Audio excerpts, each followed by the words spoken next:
subscribe, like the video, and, if possible, join Patreon. But if you don't have much money, you can support the channel by watching the novels on euroaudiobooks.com. Remember that you can participate in the polls so that your favorite novel gets published for free. Synopsis.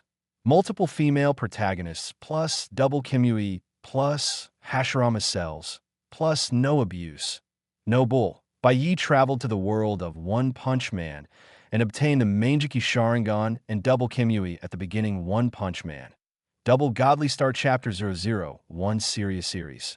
Seriously deposit your brain. Knock, knock, knock. A sudden knocking sound startled Bai Ye from his thoughts. He immediately got up to open the door. As the door opened, what greeted his eyes was a bald, shiny head, reflecting the sunlight and even gleaming. Wow, there really is someone here, the bald man exclaimed, a somewhat innocent smile on his face. Are you the new neighbor who moved in today? I thought no one else would live here besides me. Hello, my name is Bai Ye. It's a pleasure to meet you for the first time. Bai Ye naturally greeted the bald man. Because he recognized him at first glance, it was Saitama, the protagonist from the Japanese anime One Punch Man. My name is Saitama. It's a pleasure to meet you too. Saitama nodded politely. Then, Saitama's expression turned slightly worried. By the way, are your eyes okay? They look red. Bai Ye subtly paused for a moment. They're fine. My eyes have always been like this. That's good then. Saitama didn't think much of it. Well, that's all. Feel free to come over for tea anytime. With that, he turned and left, returning to his home next door. It wasn't until the door closed that Bai Ye subconsciously touched his eyes, his mind filled with countless thoughts. He had indeed transmigrated, and Bai Ye walked to a mirror and saw himself in the reflection. He looked no different from before his transmigration, especially those scarlet Mangekyō Sharingan. The tomo in his eyes, shaped like 3 connected sickles, were precisely Uchiha Obito's Mangekyō, and it was double Kamui. This was all consistent with what the system had just told him. He had not only transmigrated in the world of One Punch Man, but also gained double Kamui. However, Bai Ye now felt a growing sense of fatigue. This was likely due to the continuous drain caused by the Mangekyō Sharingan, as his current physical constitution was still that of an ordinary person. Suddenly, a question arose in his mind. He seemed to have no chakra within him. So, aside from his eye power, what kind of drain did the Sharingan inflict on him? Ding! Given that the host does not possess chakra, the chakra and eye power that the Sharingan would normally consume have been modified by the system to spiritual power and eye power. Furthermore, there are ways to increase spiritual power. Please open the system panel for more details. Just then, the system seemed to hear Bai Ye's thoughts and immediately answered his inner query. So that's how it is at the system's prompt. Bai Ye attempted to open the system panel. But before that, he wanted to try if he could deactivate the Sharingan. A moment later, Bai Ye discovered that he could freely switch between Mangekyō Sharingan, 3-tomo Sharingan, and normal eyes just by thought. It was definitely most appropriate to keep them at 3-tomo, or simply black eyes normally. Next, he opened the system panel also by thought. Host, Bai Ye, age, 20, identity. Human, Hero Association C-Class Hero, abilities, double constitution, 10, average adult male level is 10. Points, 0, point shop, LV1. As lines of system text appeared before his eyes, Bai Ye's first focus was on the points and the point shop. According to the system's description, the method to increase spiritual power was probably in the point shop. Holding on to this question, Bai Ye opened the point shop. Constitution, Hashirama Cells, Crimson Nightblade. Only 3 items were visible, so Bai Ye could only try opening the first one. Item details. Constitution encompasses all aspects of physical quality, including strength, speed, and spiritual power. It can be exchanged infinitely, and Constitution attributes can be stacked infinitely. Price, 1 points per unit. Bai Ye immediately understood. The system's method for increasing spiritual power was to use points to exchange for Constitution attributes. However, another problem arose. Where did the points come from? The system panel had just shown his points as 0. He couldn't exchange anything.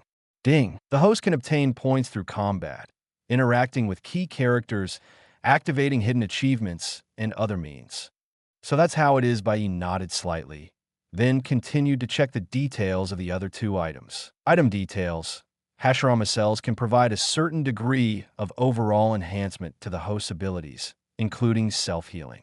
Whether it's spiritual power, eye power, or physical injuries, they can all automatically recover. When the Hashirama cells within the host reach a certain level, the host can gradually master with style secret techniques. Note, the unit of this item is minute, and it can also be exchanged infinitely and stacked infinitely. Price, 10 points per unit.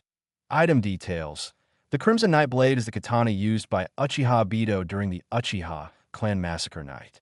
Although not a divine artifact, it is far superior to ordinary weapons. Price, 10 points per unit. After understanding the details of these items, Bai Ye closed the point shop. Secondly, the identities section on the system panel also caught his attention. It seemed the system had not only arranged for him to be Saitama's neighbor, but also assigned him the identity of a C-class hero in the Hero Association. By the way, just a C-class hero? Never mind, C-class it is. I'll just slowly climb up, Bai Ye thought to himself. His main priority now was to gain points to strengthen himself. Otherwise, with his current ordinary physical constitution, he would be drained after only a few uses of the double Kamui eye technique. Moreover, the combat power in the world of One Punch Man was quite exaggerated. Even with Mangekyō double Kamui, Bai Ye still felt a significant sense of crisis. Bai Ye pondered for a while and then made up his mind. He would first go to the Hero Association. If he encountered any monsters along the way, he would fight them to gain points. Since he was now Saitama's neighbor, this meant the location was the uninhabited area of Z City, also known as the Ghost Town. While the Hero Association's headquarters were in A City, they should have branches in other cities. Saitama and Genos initially took their assessment at the Z City Hero Association branch, which was probably located in the city center. Bai Ye stopped thinking and immediately set off. Stepping out of the building, he could see the desolate scene of the ghost town, as if the world had ended. There were no humans, nor any monsters. Originally, this place was abandoned because monsters appeared too frequently, causing people to move away. But later, Saitama moved in, and most of the monsters here were likely eliminated by Saitama. Of course, only on the surface, Bai Ye didn't encounter a single monster until he left the uninhabited area and reached the residential district. After a long time, and after asking a passerby for directions, Bai Ye finally arrived at the Z City Hero Association branch. Ding! Host has arrived at the Z City Hero Association. Reward, 5 points. The moment he arrived at the Hero Association branch, Bai Ye finally got started. The points were easier to obtain than he had expected. But before he could even be happy, another system notification sounded in his mind. Ding! According to Hero Association rules, if a C-class hero does not engage in any hero activities within 1 week, they will be removed from the hero roster. The host has only 24 hours left. Please be advised. Post views for One Punch Man. Double Godly Start Chapter 002. Upon hearing the system's reminder, Bai Ye suddenly remembered that the Hero Association indeed had such a rule. Because of the large number of C-class heroes and their generally low strength, those useless C-class heroes would be regularly delisted in order. Even so, there are still nearly 400 active C-class heroes. In the world of One Punch Man, not only humans but also beings called monsters existed. Monsters were either humans who mutated due to excessive stress, bad habits, genetic mutations, or various animals that mutated due to technological or environmental pollution, or special creatures like subterranean people, sea folk, and even aliens. Simply put, monsters would endanger human society and cause casualties. So humans created heroes to combat them. Many years ago, there was no concept of professional heroes. They were all spontaneous civilian heroes. This changed until Saitama saved a double-chinned boy, who turned out to be the grandson of the wealthy Agoni, to express his gratitude to the hero who saved his grandson. Agoni invested heavily in establishing the Hero Association, and from then on, the concept of professional heroes emerged. Bai Ye was now one of these many professional heroes, though he was only the lowest-ranked C-class hero. C-class, B-class, A-class, S-class. These were the professional ranks of the Hero Association. Correspondingly, the Hero Association also categorized monsters by disaster level: wolf, tiger, demon, dragon, god, also in ascending order of strength. "Oh, Mr. Byakuya, you're here." At this moment, as Byakuya walked into the Hero Association Z-City branch, a staff member in a suit greeted him. Byakuya didn't recognize the staff member, but the other person seemed to know him, so he could only feign familiarity with a smile and nod. "Mr. Byakuya, you're almost delisted. Today is your 6th day on the Hero Registry. If you don't engage in some hero activities, you'll be delisted," the staff member kindly reminded Byakuya. "Thanks for the reminder. I'll keep that in mind." Byakuya nodded. "All right, just making sure you don't forget." At this point, the other person suddenly remembered something else and continued. "Also, although our Hero Association's main job is to fight monsters, don't actually go looking for monsters to fight. C-class heroes usually focus on subduing criminals. Monsters are still too dangerous for you." "I understand." Byakuya didn't say much about this. "Then I'll get back to work. If you need any help, Mr. Byakuya, feel free to come find me anytime." With that, the staff member turned to attend to his own business.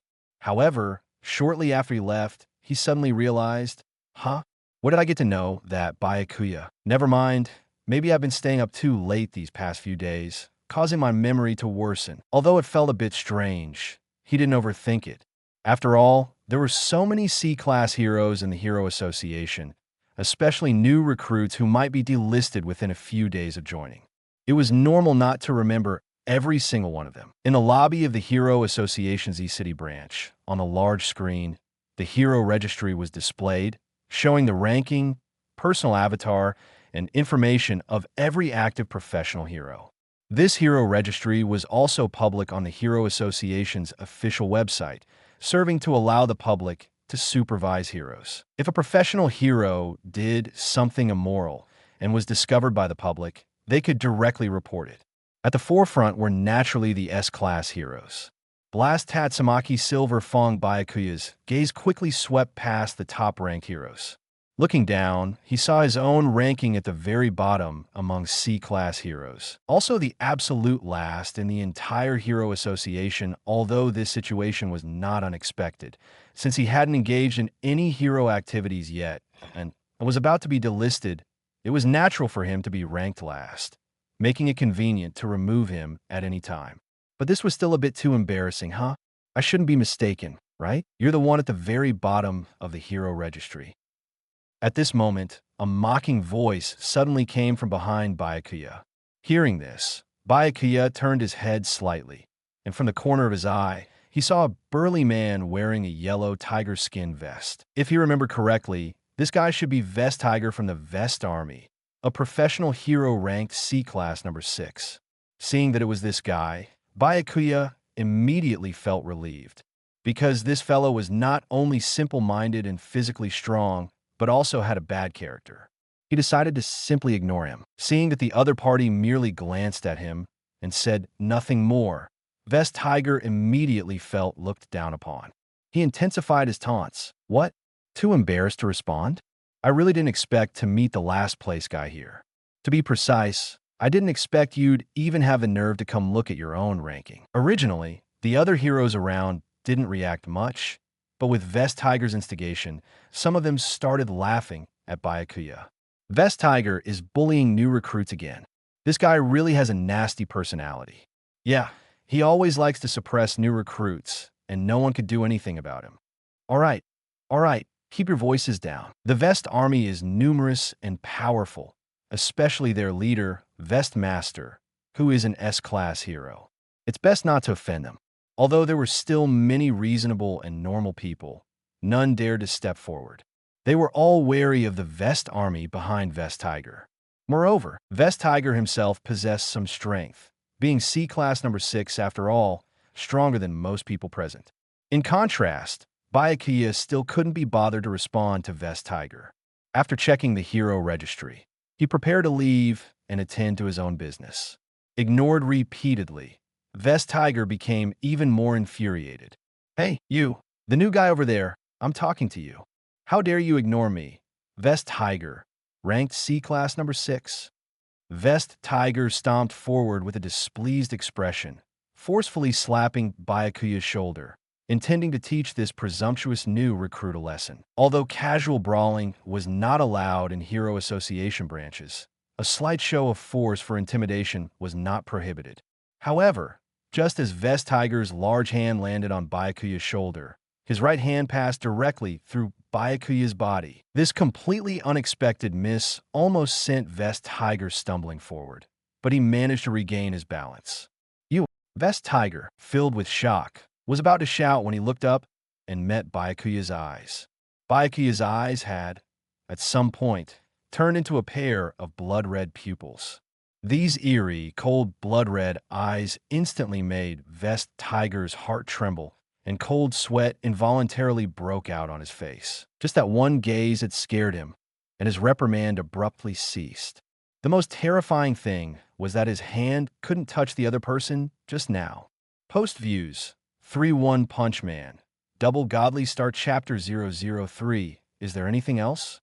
Bai Ye asked indifferently. And no, there's nothing.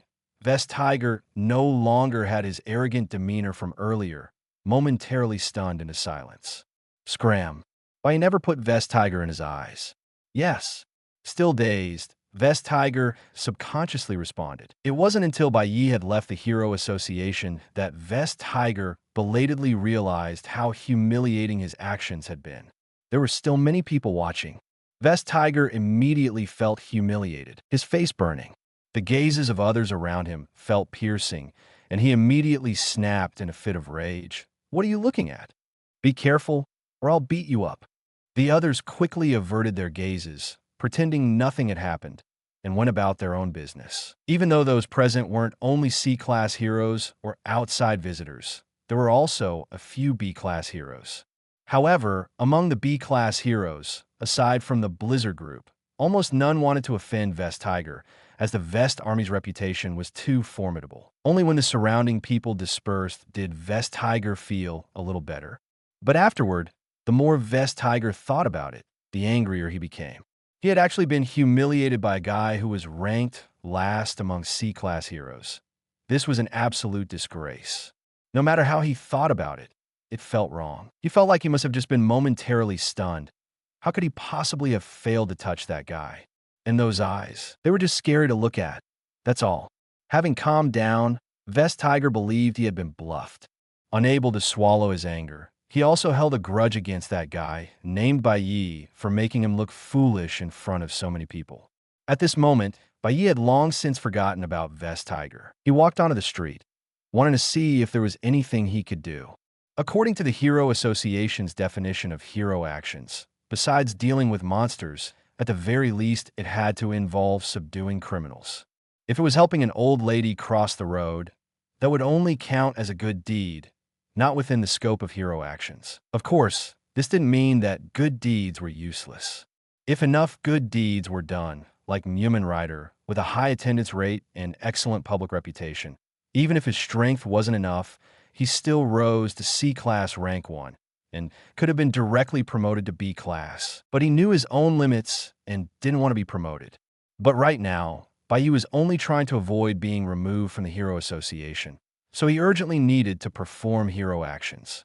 If there was truly no other way, then he would have to activate his God's Eye view. With his familiarity with the world of One Punch Man, he could, for example, directly seek out the base of the House of Evolution. Hero actions didn't necessarily have to involve defeating monsters. Even providing some useful information would probably count. The worst-case scenario still happened. Bai Ye wandered the streets for a long time, but didn't encounter a single monster. He was facing the same terrible situation as Saitama Sensei in the original work. When he was about to be removed, he couldn't find any monsters. Z-City was usually quite safe. If monsters appeared daily in a certain area, residents would have long since moved away, just like in the uninhabited area where Saitama lived. Saitama was lucky with Sonic seeking him out, but Bai Ye didn't have Sonic coming to deliver contributions. It seems he can only just as Bai Ye was about to head straight for the House of Evolution. He suddenly heard a scream. A monster appeared. Run! Where are the heroes? Are there no professional heroes nearby? Help me! Bai Ye's three-tomo Sharingan immediately appeared, looking in the direction of the sound. He immediately saw a giant potato, or more precisely, a human whose torso had completely transformed into a potato, with only the head, hands, and legs remaining normal. However, the head wasn't entirely normal either, as it had also taken on the shape of a potato. Let's tentatively call it the potato monster. Ding! Host has encountered a monster for the first time, gaining reward. 5 points. Just his crash. Just then, Mumin Rider, who had arrived first, launched an attack on the potato monster. He happened to be patrolling nearby, and even though he didn't know the exact strength of the potato monster before him, he showed no fear. Mumin Rider rode a bicycle and launched a sneak attack from behind the potato monster. Just as he was about to crash into the potato monster, he immediately jumped off the bike, letting only the bicycle collide with the monster. However, the potato monster turned in time and directly headbutted the rapidly approaching bicycle with its own head. Thud! With a loud sound, the bicycle was immediately sent flying by the potato monster's head. The potato monster, on the other hand, was completely unharmed, which showed how hard its head was. I am the potato monster, who mutated from cutting too many potatoes in a restaurant kitchen. Who dares to ambush me? The potato monster immediately bellowed. Everyone run! I'll hold him off. Mumin Rider quickly shouted. He spread his arms, blocking the potato monster's path, even though a bead of cold sweat appeared on his face, indicating he couldn't defeat the potato monster. He didn't retreat a single step. This must be C-class hero Mumin Rider, right? Great! A hero has come to save us. But can he defeat that monster? He just failed a sneak attack. Why think so much? Let's just run. Some people even question Mumin Rider's strength. You, a weak and scrawny human. Think you can stop me, the potato monster? The potato monster snorted, charging forward with an impetus that seemed intent on sending Mumin Rider flying. At this moment, a figure suddenly appeared in front of Mumin Rider, standing between the potato monster and Mumin Rider. The owner of this figure was Bai Ye. This immediately startled Mumin Rider. The potato monster was also startled, but it didn't slow down at all. After all, crashing into one person was the same as crashing into two. Just as the potato monster was about to crash into Bai Ye's eyes instantly transformed from 3-tomo to Mangekyō double Kamui. In his right Kamui, eye suddenly flared with blood vessels. The potato monster suddenly felt a terrifying suction force. Not only that, its body was also twisting. In almost an instant, the entire potato monster was sucked into Bai Ye's right eye, appearing to simply vanish in the eyes of the onlookers. Ding! Host has defeated the wolf-level monster, Potato Monster, gaining reward. 5 points. Ding! Host has defeated a wolf-level monster for the first time, gaining reward. 5 points. At this time, the potato monster was still in Bai Ye's own alternate dimension, the Kamui dimension, but the system had already determined that he had defeated the potato monster. Presumably, because the potato monster, once sucked into the Kamui dimension, was at his mercy. Post views 3-1 Punch Man. Double Godly Star Chapter 004. Actually, Bai Ye could have directly used Kamui's long-range ability from his left eye to remotely strangle the potato man, which would have been more convenient. However, there was a problem with this approach. The surrounding eyewitnesses might have thought that Mumin Rider twisted off the potato man's head, and thus the credit would fall to Mumin Rider. Bai Ye wasn't concerned about the credit itself. What he cared about was that if no one knew he participated in this hero action against a monster, he would still be removed from the hero association. So, he could only defeat the potato man in a way that everyone could clearly see. Yet, even so, most people still didn't clearly see what had just happened. What's going on? How did that monster suddenly disappear? Yeah, it just vanished into thin air. I thought I was seeing things. No, I saw it. After that person suddenly appeared, the potato man seemed to be sucked into his eye. I barely saw it too, but it was very unclear. It happened too suddenly. Fortunately, some people still knew that the potato man was sucked into Bai Ye's eye. With these eyewitnesses, the Hero Association would acknowledge Bai Ye's hero action. Are you a professional hero too? At this moment, Mumin Rider stared blankly at Bai Ye and couldn't help but ask. Clearly, he was also startled by the scene just now. He hadn't even clearly seen what happened, and the potato man suddenly disappeared. Yes, I know you. You're Mumen Rider, the number 1 C-class hero, right? Bai Ye turned around and said in a friendly tone, I'm also a C-class hero, but I'm the exact opposite of you, the last place. Mumen Rider, standing before him, was exactly as Bai Ye remembered, a young man fully armored and wearing a green cycling helmet. You really are a professional hero, but how is this possible? You're actually last place. Mumen Rider was immediately incredulous. Even if he hadn't clearly seen what happened, he knew that the black-haired, blood-eyed young man before him had instantly killed the Potato Man. Such strength, let alone B-class heroes, definitely wouldn't be ranked last among C-class heroes. Actually, I'm a rookie. Before today, I hadn't engaged in any hero activities, so the last place ranking is from this time. Bai Ye explained. Mumen Rider nodded. Oh, I see. Then your ranking will definitely go up quickly. Since the monster has been defeated, I'll continue my patrol. See you later. With that, Mumen Rider ran towards his bicycle, which had been knocked away by the Potato Man. See you. Bai Ye had a good impression of Mumen Rider, so his attitude towards him was also very friendly, unlike how he treated Tank Top Tiger. Afterward, Bai Ye also left the scene. No one around knew that his mental state was poor at this moment, and his eyes were accompanied by sharp pains because he had just used the power of Mangekyō Kamui twice. Now that he had gained some points, he immediately opened the system panel. Points, 20. He could see that the points section had changed from 0 to 20. Bai Ye opened the points store to exchange. Ding. Host has exchanged Constitution 10, deducting 10 points. Current remaining points, 10. Ding. Host has exchanged Hashirama Cells 1, deducting 10 points. Current remaining points, 0. Constitution plus 10. Hashirama Cells plus 1. Constitution, 20 Hashirama Cells. 1. Besides the Constitution attribute, Hashirama Cells were also quite important.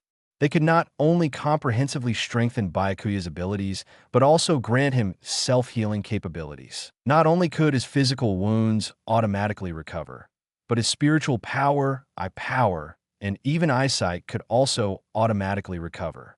This way, as long as he didn't overuse the double Kamui eye techniques excessively at once, he wouldn't go blind. However, currently, the Hashirama Cells within Bai Ye were minuscule, and their effect was not yet obvious. He could only wait for his spiritual power and eye power to slowly recover. Anyway, he wouldn't need to fight anytime soon, so it didn't have much of an impact. After all, a unit price of 10 points for something as broken as Hashirama Cells was too cheap. Like Uchiha Madara, who bit off a piece of Hashirama's flesh and spent a lot of time cultivating it. Only then did he provide a Beto with that level of Hashirama Cells. If Bai Ye wanted to obtain the level of Hashirama Cells that a Beto had, dozens or even hundreds of points probably wouldn't be enough. In short, he still needed to earn as many points as possible.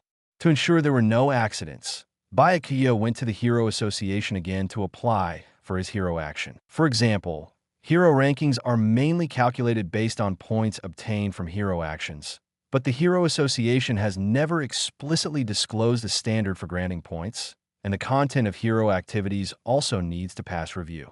It requires the hero's own application and eyewitness reports from the public. The most typical examples are Saitama and King.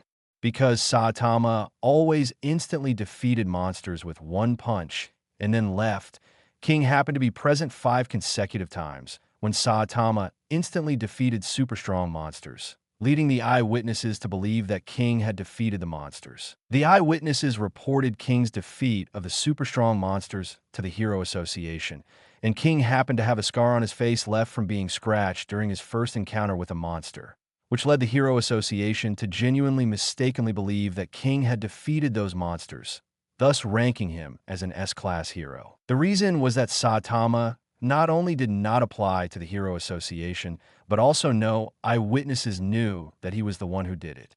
Now that Bai Ye had completed his application, the Hero Association would naturally contact the eyewitnesses for verification.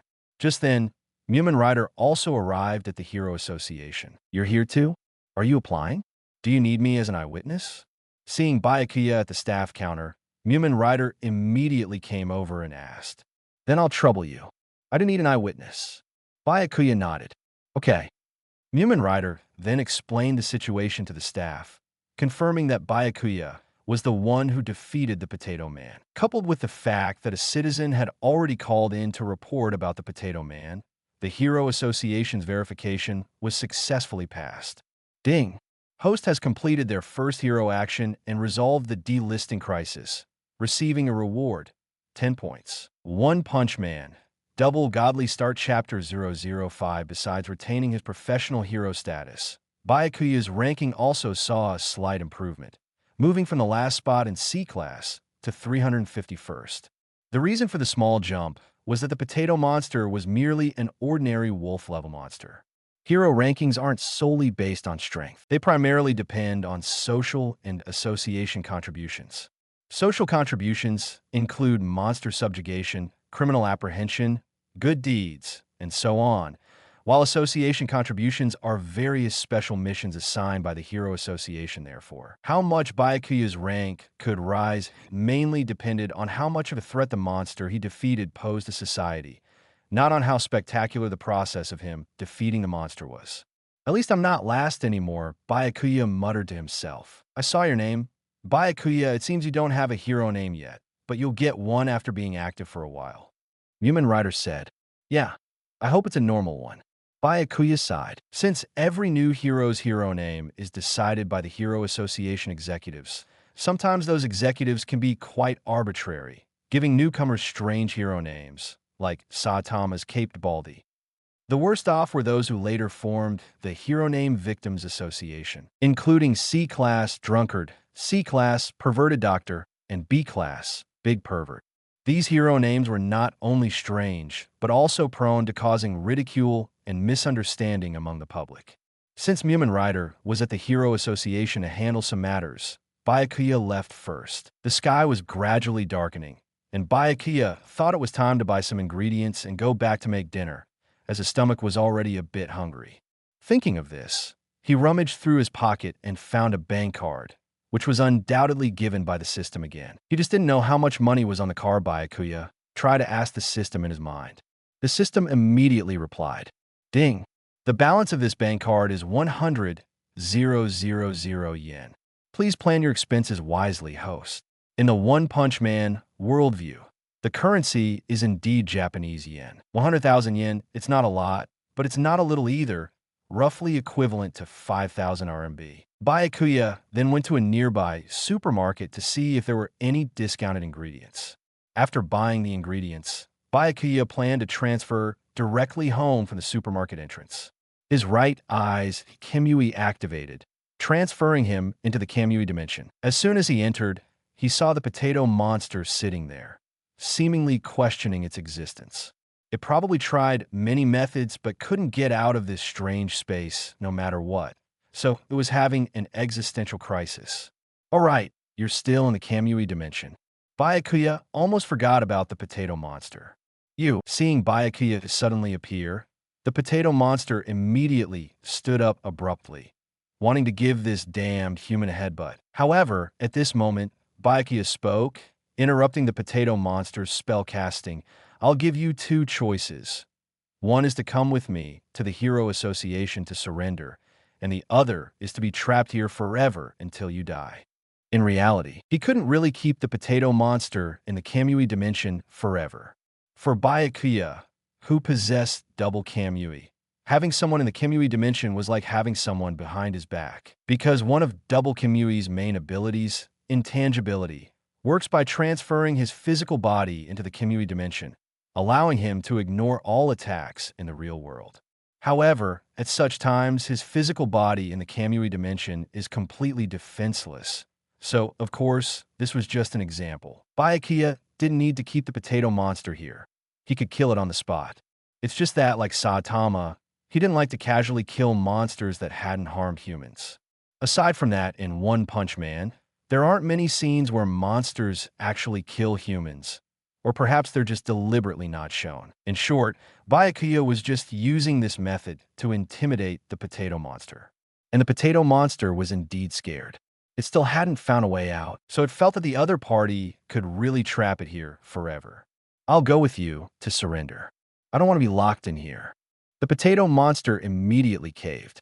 Being locked in the Hero Association's special monster prison was much better than being in this dark, sunless, bizarre space with only countless pillars. At least everyone inside is talented and good at talking.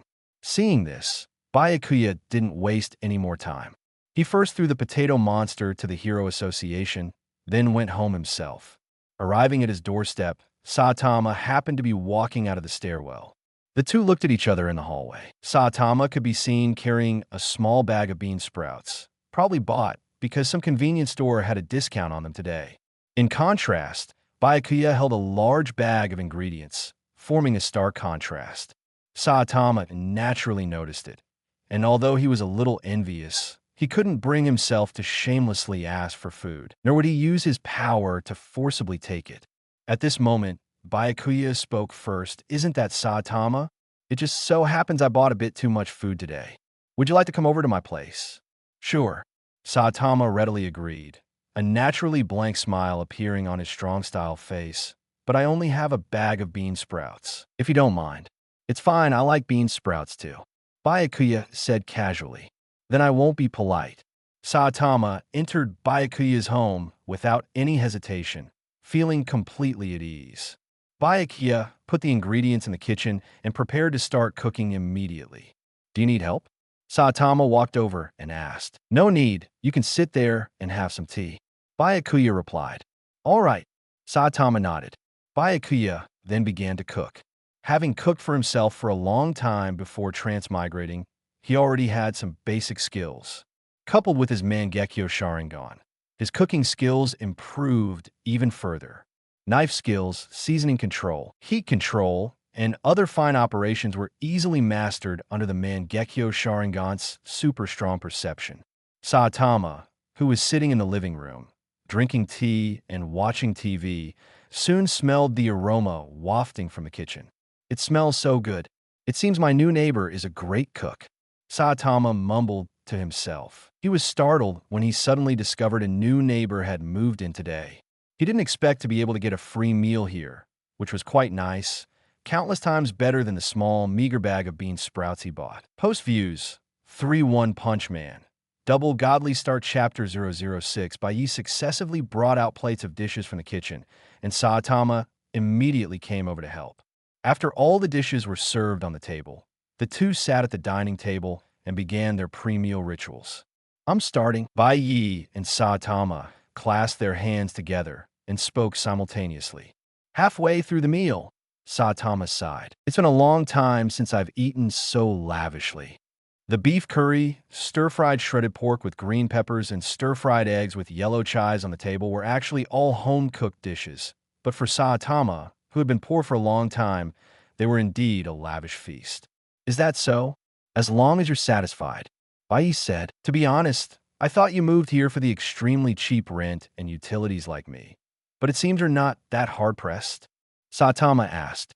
Although it was an uninhabited area, the water and electricity here had not been cut off, and the rent and utility bills here were supposedly collected much cheaper than outside. But no one ever dared to come here to demand rent and utility bills, so it was equivalent to free. However, besides Saitama, almost no one dared to live here. As for Bai Ye, the transmigrator, he was purely an exception. Don't look at me like this. I actually don't have much money left, but I can still earn more. Bai Ye shook his head slightly. Speaking of which, after becoming a professional hero in the Hero Association, there was a salary, but the salaries of low-level heroes were very meager, and it was difficult to even support oneself. I see. When I'm really short on money occasionally, I also work part-time. I can barely get by. Saitama thought that what Bai Ye meant by earning money was working part-time at places like convenience stores. Although being a professional hero in the Hero Association also counted as part-time work, dinner ended. Bai Ye and Saitama both had a hearty meal. At this time, Saitama once again thanked Bai Ye for letting him come to freeload on food. It's all right. You're always welcome to visit my home in the future. Bai Ye said generously. Really? That's great. Saitama accepted without any politeness. After all, it was the other party who invited him. But next time, I'll try to bring more ingredients and seasonings. Otherwise, it feels a bit awkward. After speaking, Saitama went back. He also took his bag of bean sprouts back, untouched. After Saitama left, Bai Ye sat on the sofa, lost in thought. Saitama-sensei, in this timeline, should not have joined the Hero Association yet. He indeed did not see Saitama, or Caped Baldy, on the hero roster. But it was certain that Saitama at this time was literally a one-punch man, because his head was already bald. The combat power ceiling of this world was undoubtedly Saitama, and he himself became Saitama's neighbor right from the start. However, he understood Saitama's personality. Let alone humans, he wouldn't even casually kill monsters. He wouldn't deliver a fatal blow even to the most outrageous or malicious humans. So, although Saitama was the strongest, he was also the least likely to become an enemy. What Bai Ye needed to worry about was not Saitama, but Cosmic Overlord Boros and those guys like Tatsumaki who didn't know their own strength. I still need to get stronger as soon as possible, Bai Ye murmured. Currently, with his double Mangekyō Sharingan, he could only ensure his own safety, either through intangibility or by directly hiding in the Kamui dimension. But he was a transmigrator. How could he be content with merely self-preservation? Not to mention surpassing Saitama. As Saitama wasn't a potential threat, he at least needed to be able to directly confront Boros head-on. However, achieving such a level was not easy. At this moment, Bai Ye only thought about working hard step by step. The next day, Bai Ye was patrolling the Z-City residential area early in the morning. This method might be a bit foolish, but it was also the most practical. He couldn't stay at home all day like Saitama-sensei, waiting for news about monsters on TV before going to exterminate them. Because the news on TV would only report major disasters. Roughly at least demon-level monsters would be reported. The wolf-level and tiger-level monsters that appeared normally simply weren't qualified to be on TV. Saitama was still unaware of this, which was why he continued to stay in front of the TV every day. While patrolling the streets, Bai Ye also bought a mobile phone, mainly for receiving messages from the Hero Association. Speaking of which, mobile phones in this world didn't even have full screens. They were generally flip phones. However, he purely treated it as a work phone, as long as it worked. After fiddling with it for a while, he successfully connected with the official Hero Association, and from then on, Bai Ye could receive messages from the Hero Association immediately. A monster has appeared in Z-City downtown, preliminarily defined as a tiger-level disaster. Heroes nearby, please quickly go to subjugate it. Bai Ye had just finished setting up his phone when he saw the message from the Hero Association. It happened to be the downtown area he had visited before, so he could directly transfer there through the Kamui dimension. Bai Ye's Mangekyō Sharingan immediately appeared, using the ability of his right eye to suck himself into the Kamui dimension. The next moment, he appeared on the downtown street. Although the Hero Association had not yet given a specific location, he immediately judged the direction by the screams from afar. The civilians fled in panic, but Bai Ye rushed in the opposite direction towards the monster's location. Soon, a beetle man appeared before Bai Ye's eyes. That's right, it was a human whose entire upper body had turned into a beetle, with only his legs retaining their original human appearance. Or perhaps it should be called a longhorn beetle man, because it had a pair of huge mandibles that looked capable of easily biting through hard objects. The longhorn beetle man's body size reached over 2 meters, and its strength was probably not weak either. At this moment, a rather brave blonde youth swung an iron rod and charged forward, smashing it hard at the longhorn beetle man. However, the longhorn beetle man clamped down with its mandibles, directly breaking the iron rod. What? The blonde youth was instantly dumbfounded, scared into sitting on the ground. This level of destructive power would directly cut a human in half if it were to strike them. This already met the definition of a tiger-level monster. Tiger-level monsters cause multiple or even numerous human deaths. However, in Bai Ye's eyes, this guy was just a walking pile of points. Defeating a tiger-level monster would surely give him more points than a wolf-level monster. Ding! Host has redeemed Red Nightblade, deducting 10 points. Current remaining points, 0. Bai Ye immediately redeemed the Red Knight blade from the point store. He felt he needed a handy weapon. A katana instantly appeared out of thin air in his hand. He took half a step forward, and before his foot landed, his body instantly teleported in front of the Longhorn Beetle Man. Seeing a human suddenly appear out of nowhere in front of him, the Longhorn Beetle Man let out a puzzled sound. Before it could react, the blade had already slashed towards it. A flash of blood appeared before his eyes post-views. 3-1 Punch Man. Double Godly Star Chapter 007. A horizontal slash instantly severed the Oxman's legs. Bai Ye immediately judged that the Oxman's weakness was its legs. After all, only its legs had not yet undergone beetle transformation, and compared to other parts that had already transformed, human legs were undoubtedly very fragile. It wasn't until he inexplicably became much shorter and a sharp pain shot through his thighs that the Oxman realized his legs had been cut off. What? My legs? The Oxman wailed. Ding. Host has defeated Tiger-level monster Oxman, gaining reward. 10 points. Ding. Host has defeated a Tiger-level monster for the first time, gaining reward. 10 points. With just that one strike, Bai Ye was judged by the system to have defeated the Oxman. After all, the Oxman could no longer move normally, which was no different from losing combat capability. With points in hand and the monster incapacitated, Bai Ye's objective was achieved. He flicked his katana, shaking off the blood clinging to the blade. The blonde youth sitting on the ground stared in a daze. He was stunned for a moment, then snapped back to reality and immediately asked, "You're definitely a professional hero, right?" "Yes, just an unremarkable newcomer," Bai Ye said kindly. "Although you were a bit reckless just now, your courage is commendable. Be more careful next time." "Yes, I will be careful." The blonde youth nodded repeatedly. Then Bai Ye called the Hero Association to send someone to apprehend the Oxman. At this moment, the blonde youth looked hesitant, seemingly struggling with something in his mind. Once Bai Ye finished his call, he immediately spoke again. I also want to become a hero, but someone like me, I guess I'm not qualified. Nonsense. Just now, you bravely held off the monster and protected everyone. You're already a hero." Bai Ye smiled. "Even if you might be seen as a delinquent by others, it doesn't stop you from becoming a hero." He could tell at a glance why the other party was so unconfident just by looking at his blonde hair.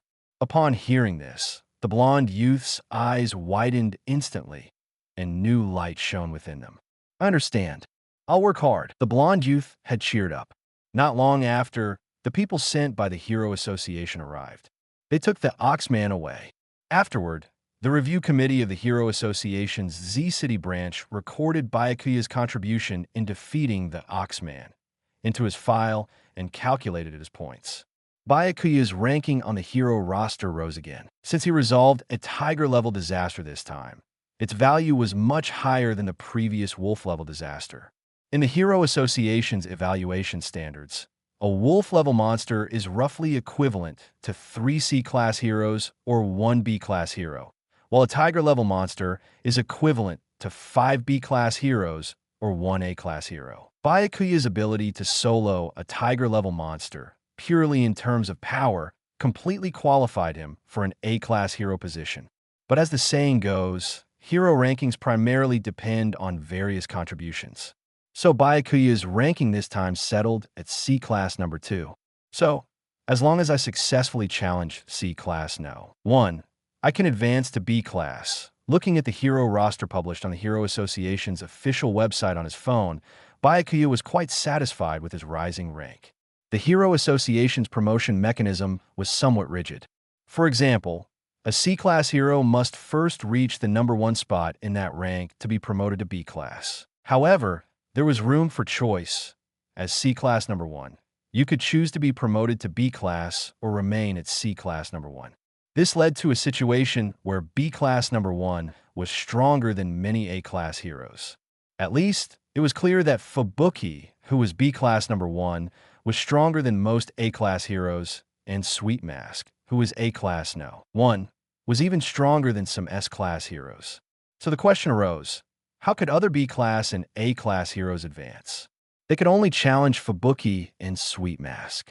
If they failed, they couldn't be promoted, which was very frustrating. And now, as C-Class number 2, Byakuya was fully qualified to challenge C-Class number 1. Advancing as quickly as possible was definitely the best option, as hero rank promotions could also trigger the system's point reward mechanism. No sooner said than done. Byakuya immediately went to the Hero Association to challenge C-Class number 1.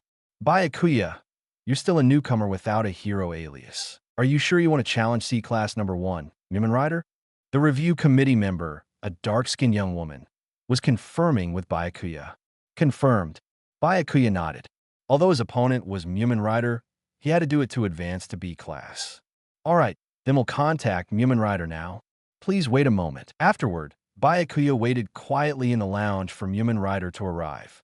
Unexpectedly, upon learning the situation, Mumen Rider immediately got on his bicycle and rushed over at top speed. Although Mumen Rider wasn't strong, his stamina was truly impressive. He rode at full speed for such a long distance without even breathing heavily. Byakuya, I've already heard you've risen to C-Class number 2, so you want to challenge me to advance to B-Class. Mumen Rider entered and immediately found Byakuya. Yes, Byakuya nodded slightly. Then let's go. I'm ready. Just knock me down directly later. At this moment, Mumen Rider looked as if he couldn't wait to be beaten. Ever since his ranking rose to C-Class number 1, everyone who challenged him to advance to B-Class had succeeded. One reason was that he was indeed weaker, and the other was that he was willing to let them pass. Mumen Rider was completely different from Hellish Blizzard, B-Class number 1, or Sweet Mask, A-Class number 1. Fubuki and Sweet Mask both had their own selfish motives, while Mumen Rider simply felt that his abilities were insufficient to be a B-Class hero, which is why he chose to remain at C-Class number 1. Unlike Fubuki and Sweet Mask, who selfishly blocked other heroes who wanted to advance alright, Byakuya didn't say much, thinking he would go easy on him later. Under the arrangement of the review committee, Byakuya and Mumen Rider arrived at a spacious area specifically for hero sparring. The review committee member also acted as the referee. Are both of you ready? Then the match begins. As the review committee member's voice fell, Mumen Rider immediately rode his bicycle and charged toward Byakuya. He knew Byakuya was very strong and that he would undoubtedly lose, so he took the match very seriously. It was a matter of attitude. However, to Byakuya's Sharingan, Mumen Rider's full-speed charge was like a snail's pace. He easily dodged and flipped him over. Mumen Rider did a flip in the air before falling to the ground, lying there and raising a white flag in surrender. Ding! Host has defeated C-Class hero, Mumen Rider, gaining reward, 3 points. Post views, 3-1 Punch Man. Double Godly Start Chapter 008 apparently. Because Mumen Rider's strength was even weaker than that of a common wolf-level monster, Byakuya only gained 3 points for defeating him. The system notification caught Byakuya's attention, but he wasn't concerned about the low points. Instead, he was surprised that he could gain points by defeating Mumen Rider. He had originally thought that he could only earn points by fighting monsters, but now he realized that fighting other heroes could also earn him points. This was undoubtedly great news, as it broadened his avenues for acquiring points. The outcome has been decided. Byakuya's challenge was successful. The review committee immediately announced the result. Are you alright? Byakuya immediately stepped forward to check on Mumen Rider. I'm fine, I'm not hurt. Mumen Rider waved his hand and quickly stood up as if nothing had happened. This wasn't surprising, as Mumen Rider had faced powerful monsters like Deep Sea King head-on several times and still bounced back afterward.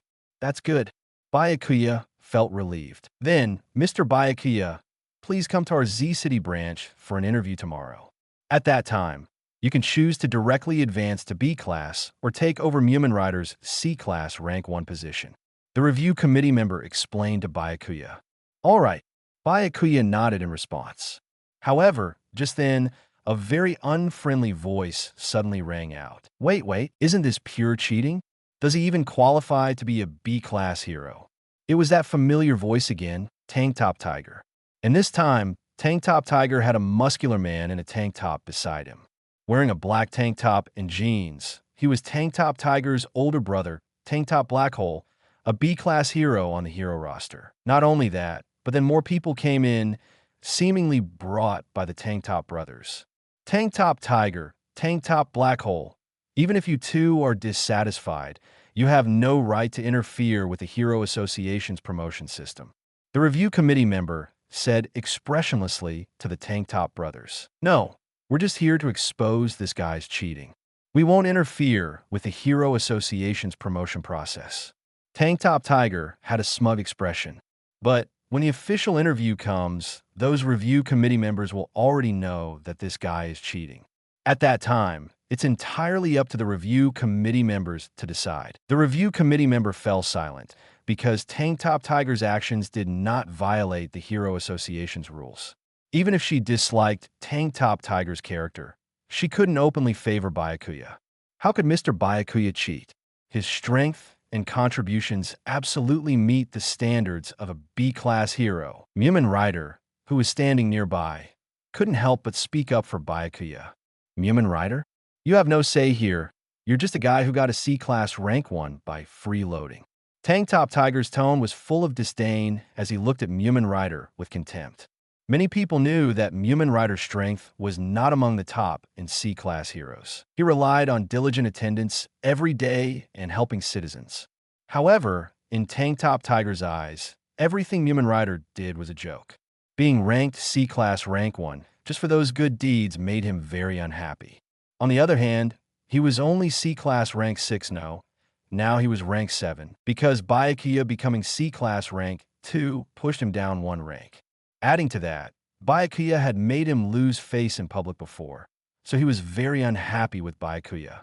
This time, he specifically called his brother, Tank Top Black Hole, to cause trouble for Byakuya. With B-class Tank Top Black Hole backing him up, Tank Top Tiger became even more arrogant.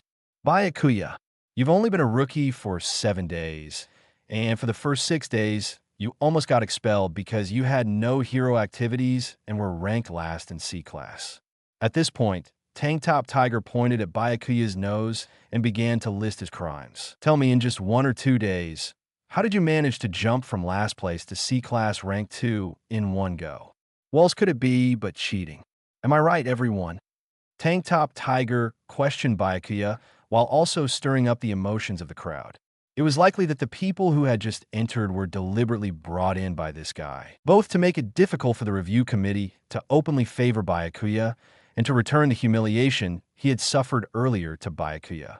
Of course, these people were just onlookers who had received some benefits to come in, either rookies or low-rank C-class heroes. They couldn't be considered part of the Tank Top brothers group. It sounds strange. He was almost expelled one moment, and the next, he's directly promoted to a B-class hero. I also feel something's off. I've never seen anyone promoted from C-class to B-class so quickly. Yeah, truly capable rookies are directly assigned to B-class or even A-class during the initial test. This indeed could be cheating. If the association doesn't investigate thoroughly, it's unfair to everyone. Hearing that almost everyone else was on his side, Tank Top Tiger nodded in satisfaction. This is clearly slander. How can you slander someone without proof? Mumen Rider was not afraid of the Tank Top brothers and continued to argue. I told you to shut up. Didn't you hear me? I'll beat you to a pulp.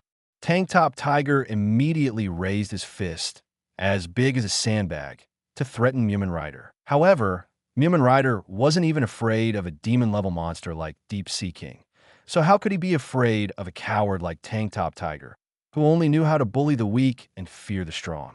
He confronted Tank Top Tiger with a determined gaze, unable to stand Tank Top Tiger's despicable behavior. Byakuya, are you afraid to respond? Feeling guilty because you're a cheater, huh? At this moment, Tank Top Black Hole crossed his arms over his chest and sternly rebuked Byakuya with a loud voice. His strength was unknown, but his intimidating presence was certainly effective.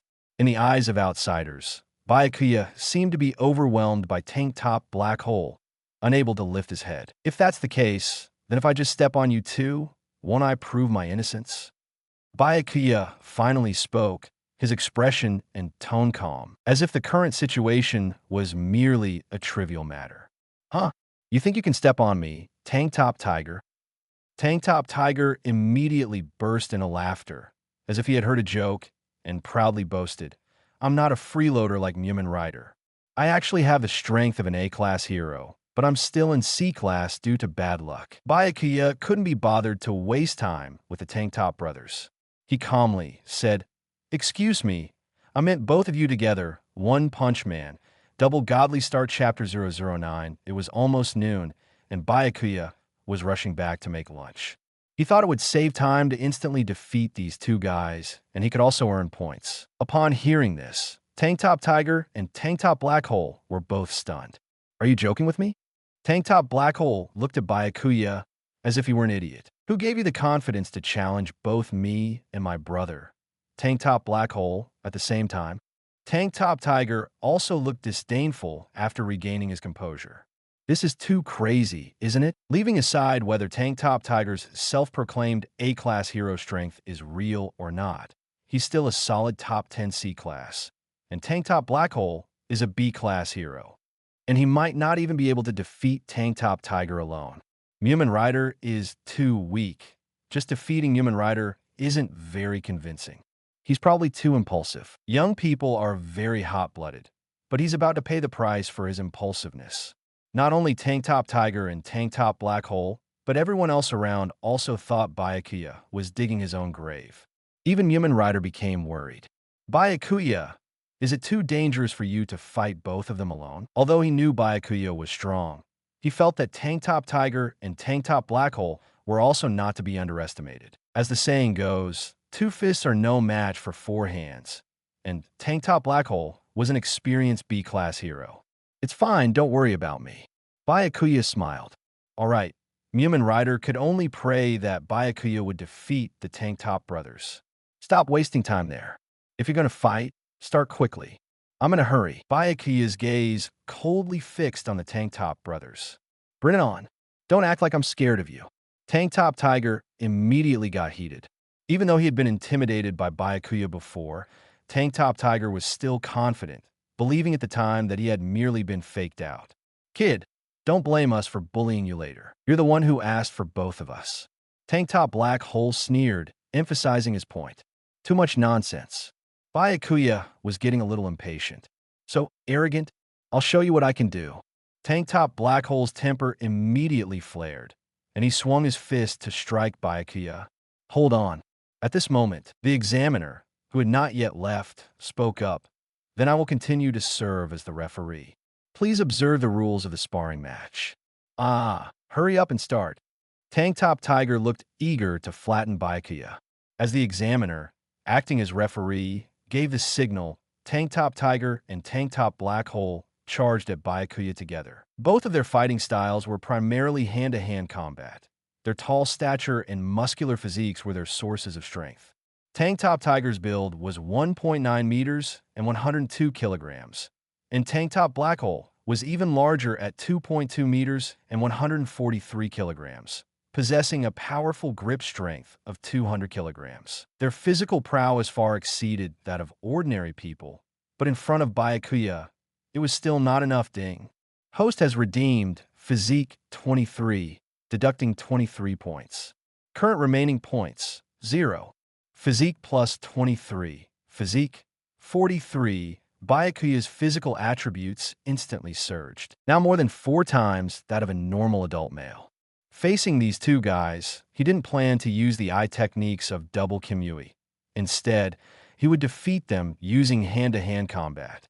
With just the basic abilities of his Mangekyō Sharingan, including his insight, Bai Ye could easily dominate these two brutes. Their charging speed seemed as slow as snails in Bai Ye's eyes, and the trajectories of their swinging fists were perfectly predicted by him. Prediction is also a manifestation of powerful insight. The principle is to judge the subsequent action trajectory by the opponent's preparatory movements or windup. This is also how copying ninjutsu is achieved, almost allowing one to form hand seals simultaneously with the opponent. Tank Top Tiger and Tank Top Black Hole attacked Bai Ye from both sides, but every punch was easily dodged by Bai Ye, who looked very casual. On the other hand, Tank Top Tiger and Tank Top Black Hole, as the attackers, were already breathing heavily. Fighting is tiring, and swinging punches in a thin air is even more exhausting. Why does it feel like Tank Top Tiger and Tank Top Black Hole are being toyed with? So fast. His dodging speed is too quick. They can't even touch that Byakuya. Just dodging and not counterattacking? Maybe Byakuya is strong in speed, but weak in power. Then it depends on whose stamina runs out first. The spectators were all stunned by Byakuya's reactions and speed. After fighting for a long time, without touching Byakuya even once, the Tank Top brothers quickly grew agitated. They increased the frequency of their punches, but also expended more stamina. Before long, Tank Top Tiger was so tired that he couldn't even maintain his boxing guard. Damn it, you bastard. Do you only know how to dodge? Tank Top Tiger broke down and cursed, secretly resting for a moment while gasping for breath. It seems you've had enough. Now it's my turn, Byakuya said calmly. As soon as he finished speaking, his eyes sharpened. Watching Tank Top Black Hole's incoming fist, Byakuya's head shifted slightly, the fist almost grazing his ear. Immediately after, his right knee sharply jabbed upward, striking Tank Top Black Hole's abdomen. This knee strike delivered a heavy blow to Tank Top Black Hole's abdomen, causing him to curl up and fall to the ground, the intense pain preventing him from getting up. Tank Top Black Hole's face was contorted in pain, as not only his abdominal muscles were severely damaged, but his liver was also ruptured. A liver shot is a relatively rare way to end a fight in martial arts. Once hit in the liver, almost no one can endure it. It's not just a matter of pain. The body also becomes difficult to control and powerless. Ding! Host has defeated B-class hero Tank Top Black Hole, receiving a reward, 8 points. Brother, seeing Tank Top Black Hole fall to the ground, Tank Top Tiger immediately panicked. Clang! Tank Top Tiger's vision suddenly went black. His head buzzed, and he directly lost consciousness, falling to the ground. He had been knocked out by one punch from Byakuya. Ding! Host has defeated C-class hero Tank Top Tiger, receiving a reward for points. Tank Top Black Hole and Tank Top Tiger were successively instantly defeated by Byakuya. The arena suddenly fell silent. Everyone was stunned, standing there with wide eyes and open mouths. The match is over. Congratulations, Byakuya. The examiner was the quickest to react, immediately announcing the result. Upon hearing the result, everyone finally came back to their senses. Especially those who had initially been very unoptimistic about Byakuya were now flushed with embarrassment, some already slinking away secretly, feeling too ashamed. Post-views, 3-1 Punch Man. Double Godly Start Chapter 010. This did I really not see wrong? Tank Top Tiger and Tank Top Black Hole actually lost just like that. It was a complete and utter crushing defeat. The Tank Top brothers had no ability to resist at all. Oh no, we all underestimated him too much. He won't hold a grudge against us because of this, will he? After regaining their senses, everyone was filled with astonishment. So strong. Even the B-class, Tank Top Black Hole, was no match for you at all. Mumen Rider was also greatly shaken. That's why I said earlier there was no need to worry about me. Bai Ye. Indeed, I was overthinking it. Mumen Rider awkwardly scratched his head. There's nothing else to do now, so I'll head back first. With that, Bai Ye turned and left. As for Tank Top Tiger and Tank Top Black Hole lying on the ground, whoever wanted to deal with them could. There was still enough food in the fridge, so Bai Ye didn't go shopping for groceries. As soon as he heard Bai Ye return home, Saitama very consciously came over to visit. What are we eating for lunch today? Is there still beef? Saitama asked. Eating meat was already a luxury for Saitama now, especially beef. He still couldn't forget the beef curry he ate last night. Yes, there's still half of the beef I bought yesterday. We can stir-fry it and eat it later. Bai Ye replied. Okay, then I'll leave it to you, Saitama said. This time, he brought all the ingredients and seasonings he had at home, planning to cook with Bai Ye. Half an hour later, Bai Ye and Saitama were already at the dining table, starting their meal. While eating, they chatted about some daily, trivial matters. Isn't this place rumored to have powerful monsters frequently appearing? Aren't you scared? At this moment, Saitama asked Bai Ye, although he had already concluded that this rumor was false, because he had lived here for so long and hadn't encountered any powerful monsters, only small fries that he could deal with in one punch. But the outside world still firmly believed in this rumor, and it wasn't until now that he finally had a neighbor, and also a good person who he could mooch meals off of. It's all right. I'm a hero after all.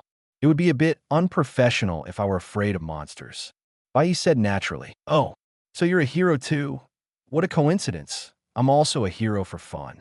Not only are we neighbors, but we're also colleagues. Haha. Saitama immediately became interested because hero was his greatest interest. Then you must be very strong. It seems you've lived here for a long time before I moved in, and those powerful monsters couldn't do anything to you. Bai Ye said, playing along. It's all right, Saitama humbly said with a low profile. Speaking of which, those rumors are actually false. There are no powerful monsters at all, just small fries that can be dealt with easily, so you don't have to worry about the safety of this place. Bai Ye almost couldn't resist complaining. It wasn't that those monsters were weak, but that Saitama-sensei was too strong. But he couldn't show that he already knew Saitama or knew Saitama's strength, so as not to arouse Saitama's suspicion. In the afternoon, Bai Ye continued to go out and perform blind transfers in the Kamui dimension. Since the principle of the transferability was from point A, Kamui dimension, point B, if point B was a place he hadn't been to, then he couldn't transfer precisely. This ability couldn't just transfer to a place by knowing its longitude and latitude. To go to an unfamiliar place, he could only perform a blind transfer, and there was no telling where a blind transfer would take him. However, blind transfers were also useful. For example, if Bai Ye randomly transferred to City A, then the next time he wanted to go to City A, he could transfer precisely. This was like activating teleportation points on various maps in a game. So Bai Ye was currently randomly activating teleportation points in various cities. Ding! Host has arrived in City Y for the first time, gaining reward, 2 points. For his first blind transfer, Bai Ye didn't immediately know where he had transferred to, but the system immediately reminded him. In the world of One Punch Man, there were a total of 26 known cities, corresponding to the 26 letters from A to Z. And 2 adjacent letters were likely geographically adjacent, like City Y being right next to City Z. But then again, he could gain points this way too. Seeing this, Bai Ye immediately became even more motivated. He continued to return to the Kamui dimension for blind transfers. Next stop, Ding. Host has arrived in City G for the first time, gaining reward, 2 points. Ding. Host has arrived in City 8 for the first time, gaining reward, 2 points. During this time, Bai Ye almost messed up, accidentally transferring himself into a volcano. Below him was lava, but thankfully he reacted in time and transferred himself back to the Kamui dimension. After transferring back and forth several times, Bai Ye's spiritual energy was almost depleted. This was despite his 43 points in physique. If it were at the very beginning, he would have been exhausted after 2 tries. Points, 22. Bai Ye glanced at the system panel. He currently had 22 points, so he started adding points again. Ding. Host has exchanged for physique 12, deducting 12 points. Current remaining points, 10. Ding. Host has exchanged for Hashirama Cells 1, deducting 10 points. Current remaining points, 0. Physique plus 12, Hashirama Cells plus 1. Physique, 55, Hashirama Cells, 2. Currently, Bai Ye's method of adding points was primarily focused on physique, supplemented by Hashirama Cells. However, besides these 2, he currently had nothing else to exchange for. With that, Bai Ye went home to rest. He would continue blind transfers to other cities tomorrow. The next day, early morning, before starting to blind transfer and farm points, Bai Ye first needed to complete the Hero Association interview. It was still at the Z City branch, where several review committee members would interview him, also known as the review conference. At this moment, Bai Ye was led by a staff member to a very empty room. The 4 walls had no decorations. It was just a large white room. There was a chair beside Bai Ye, and opposite him, at a long table, sat 4 review committee members dressed in suits and formal wear. One of them was the dark-skinned woman he had seen yesterday. First of all, congratulations on becoming the top-ranked C-class hero. The man in the middle spoke first. And regarding your hero name, the leaders above have already thought of one for you. Red Eyes Man, what do you think of this hero name? Upon hearing this hero name, Bai Ye was instantly struck dumb, almost freezing on the spot. Could they not come up with such a stupid name? His biggest fear had come true. Sure enough, the executives of the Hero Association thought up names with their feet. Don't. Bai Ye was a little sweaty. Can I apply to change my hero name? Not satisfied enough? The hero name hasn't been officially finalized yet. So in principle, you can apply for a replacement. If it's officially finalized, then you can't. The man in the suit replied. Then I'd like to apply to use Kamui as my hero name. Bai Ye immediately submitted his application. Post views, 3-1 Punch Man. Double Godly Start Chapter 011. Kamui as a hero alias isn't particularly great, but it's certainly better than an outrageous name like Red-Eyed Man. The executives at the Hero Association just love using man to conceptualize hero aliases, but Bai Ye couldn't grasp the alias Red-Eyed Man. All right, I'll try to get that for you. The man in the suit nodded. So, let's get back to the main topic. Today's interview is being conducted by the four of us. The hero who becomes C-Class number 1 will be granted the power to be promoted to B-Class hero. Of course, you can also choose to remain in C-Class as the top-ranked. Bai Ye, what is your decision? If you get promoted to B-Class, your ranking will be the very last in B-Class, the man in the suit confirmed. I choose to be promoted. Bai Ye said without hesitation. There was no point in him staying in C-Class, and C-Class heroes had to submit an activity report every week, which was also troublesome. I see. Decided to promote. The man in the suit jotted it down in his notes. All right, next we have a few simple questions to ask. The young woman sitting on the far right spoke. I'll record your answers on the psychoanalysis answer sheet. While Bai Ye was answering the questions, several people were monitoring him from above the side of the room through a one-way mirror. They were special review committee members of the Hero Association, and their duties differed from ordinary review committee members. Their main responsibility was to verify a hero's promotion and rank advancement, ensuring no improper conduct was overlooked. That's Bai Ye, right?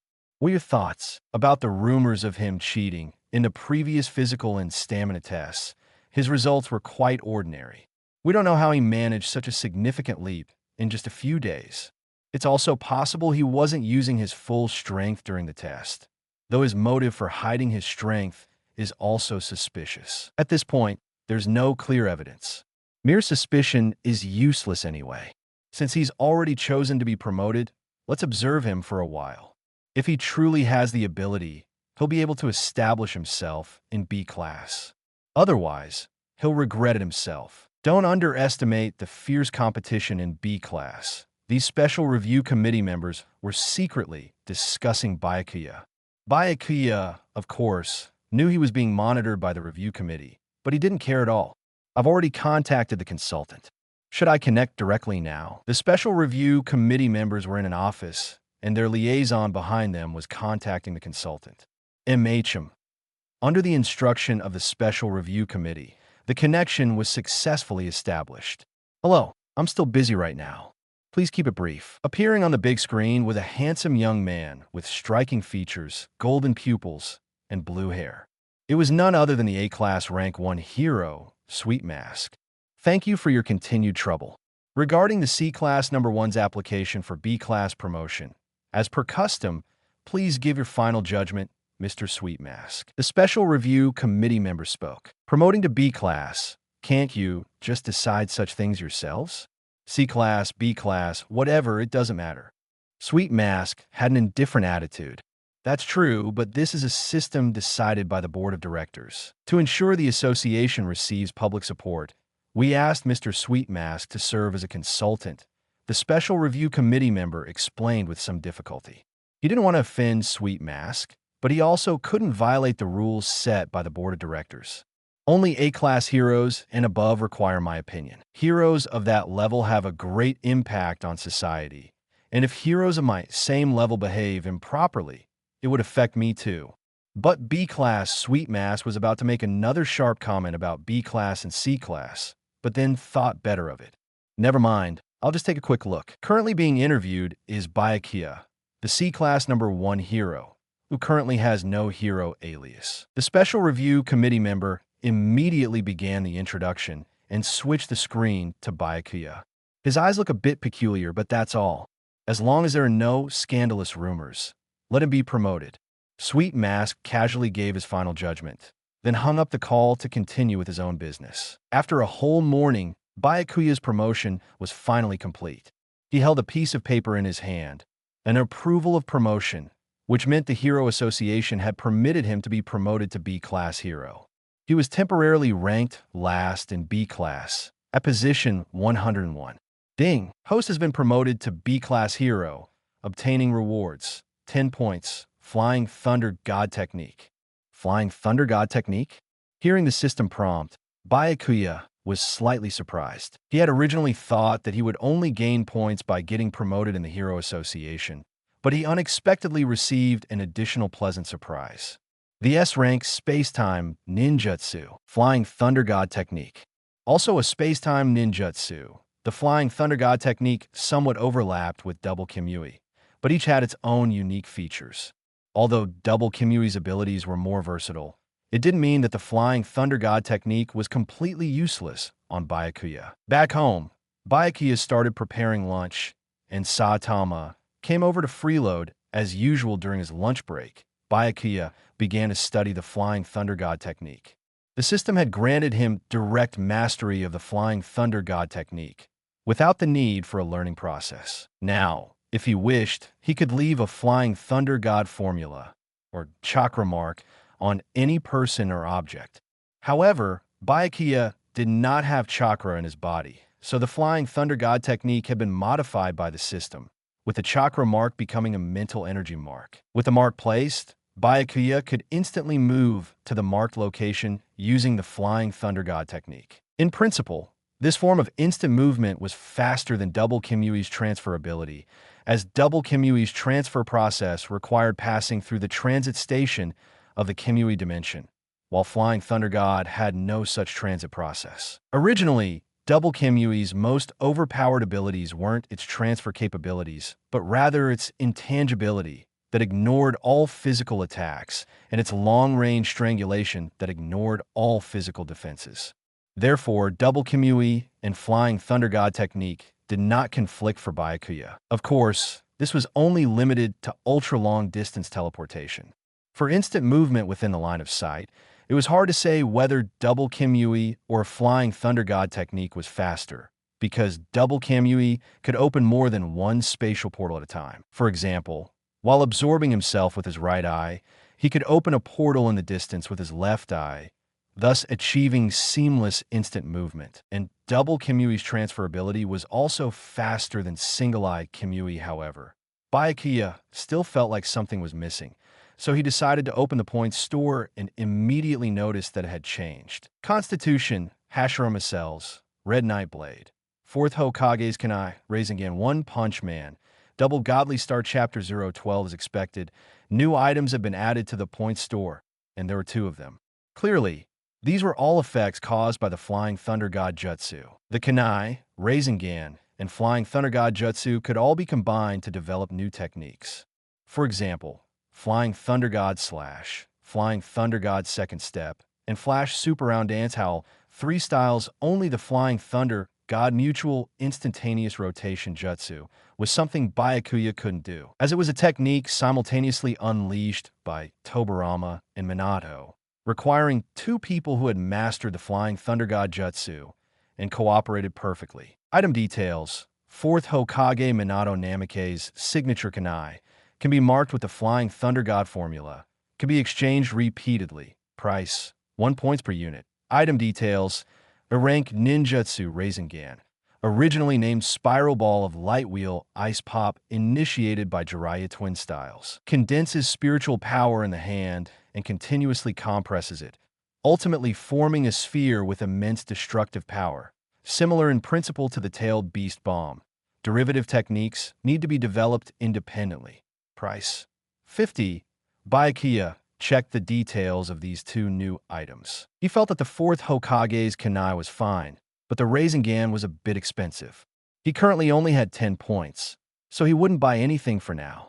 It wouldn't be too late to exchange them when he had an urgent need. After a brief study of the Flying Thunder God Jutsu, Bai Ye continued to explore the map and earn points.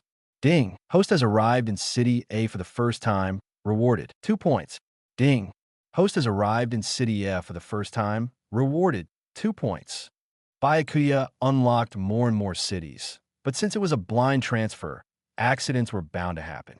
Last time, he was randomly transferred to a volcano. This time, he arrived at a martial arts dojo. He could see some people practicing martial arts, including some familiar faces. Garu, Sharingan, Bug God Bai Ye immediately realized that he had been randomly transferred to Bang's dojo.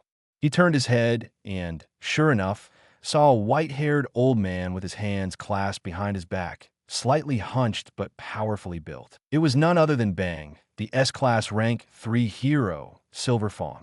Ding!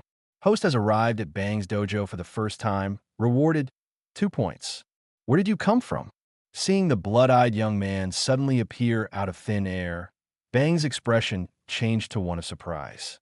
He hadn't even noticed where the other person had emerged from. Could it be that his speed was so fast that Bang couldn't see or even sense him? The surrounding disciples' attention was also drawn, and they all looked at Bai Ye with various surprised and confused expressions. "Excuse me, I'm experimenting with a certain ability. I'll leave now and won't bother you." Bai Ye immediately apologized. Just as he was about to transfer back to the Kamui dimension, Bang stopped him. "Wait, since you're already here, there's no rush to leave." Bang invited, "How about you stay for a while?" "All right, then I humbly accept your offer." Bai Ye nodded. "You all continue practicing martial arts. Don't let me catch you slacking off." Bang instructed his disciples, then led Bai Ye to the guest reception room. "Please have a seat." Bang's tone was very polite. "Thank you." Bai Ye then sat down opposite Bang. "I'll be direct. Are you interested in joining my dojo?" At this point, Bang even made a gesture. "Have you heard of the water stream rock smashing fist?" Bai Ye's silent appearance just now had left a deep impression on Bang, which suddenly sparked his interest in taking him as a disciple. Bai Ye was silent for a moment. "I apologize, but I'm already a professional hero of the Hero Association. I have also heard of your esteemed name, Silver Fawn, and I've long admired you." "Is that so? That's a bit of a shame." Bang immediately expressed regret. Engaging in hero activities would mean not enough time to train at the dojo. He didn't want to make things difficult for others, so the matter of taking a disciple had to be dropped. "But you're also a hero. Are you an A-class hero now? I don't recognize you among the S-class heroes." Bang asked. "No, I'm just a newcomer. I just got promoted to B-class hero." Bai Ye shook his head slightly. Oh, Bang immediately thought, could his judgment have been wrong? Based on the speed the other party had displayed just now, he had thought the other party was at least an A-class hero, and even S-class wouldn't be surprising. But he had just been promoted to B-class. That meant he had been promoted from C-class. Even for a newcomer, this wasn't right. Any newcomer with relatively strong physical abilities wouldn't be rated C-class in the initial assessment. Although there was a written exam in addition to the physical test, the written exam was very simple. Even an old man like him could get a high score, so it should be even simpler for young people. Of course, Saitama was an exception. In the written exam, with a perfect score of 50, Saitama only got 21 points because his answers were too casual and direct. For example, for a question like "you encounter a monster stronger than you, holding multiple hostages in a deserted suburb," Saitama's answer was just "chop it down." For other questions, Saitama's answer was also consistently just "chop it down."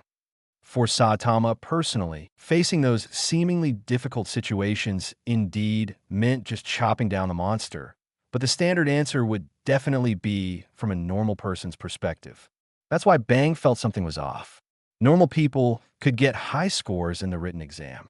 A perfect score of 50 for the written exam plus 50 for the physical test equals 100. Bai Ye's initial rating, however, was C-class, just above the 70-point passing line, which from a general perspective meant his physical test score wasn't high. By the way, you just mentioned you were experimenting with a certain ability. Is it a martial art? Or some kind of psychic power? Bang asked. It's a psychic power, I guess, Bai Ye replied.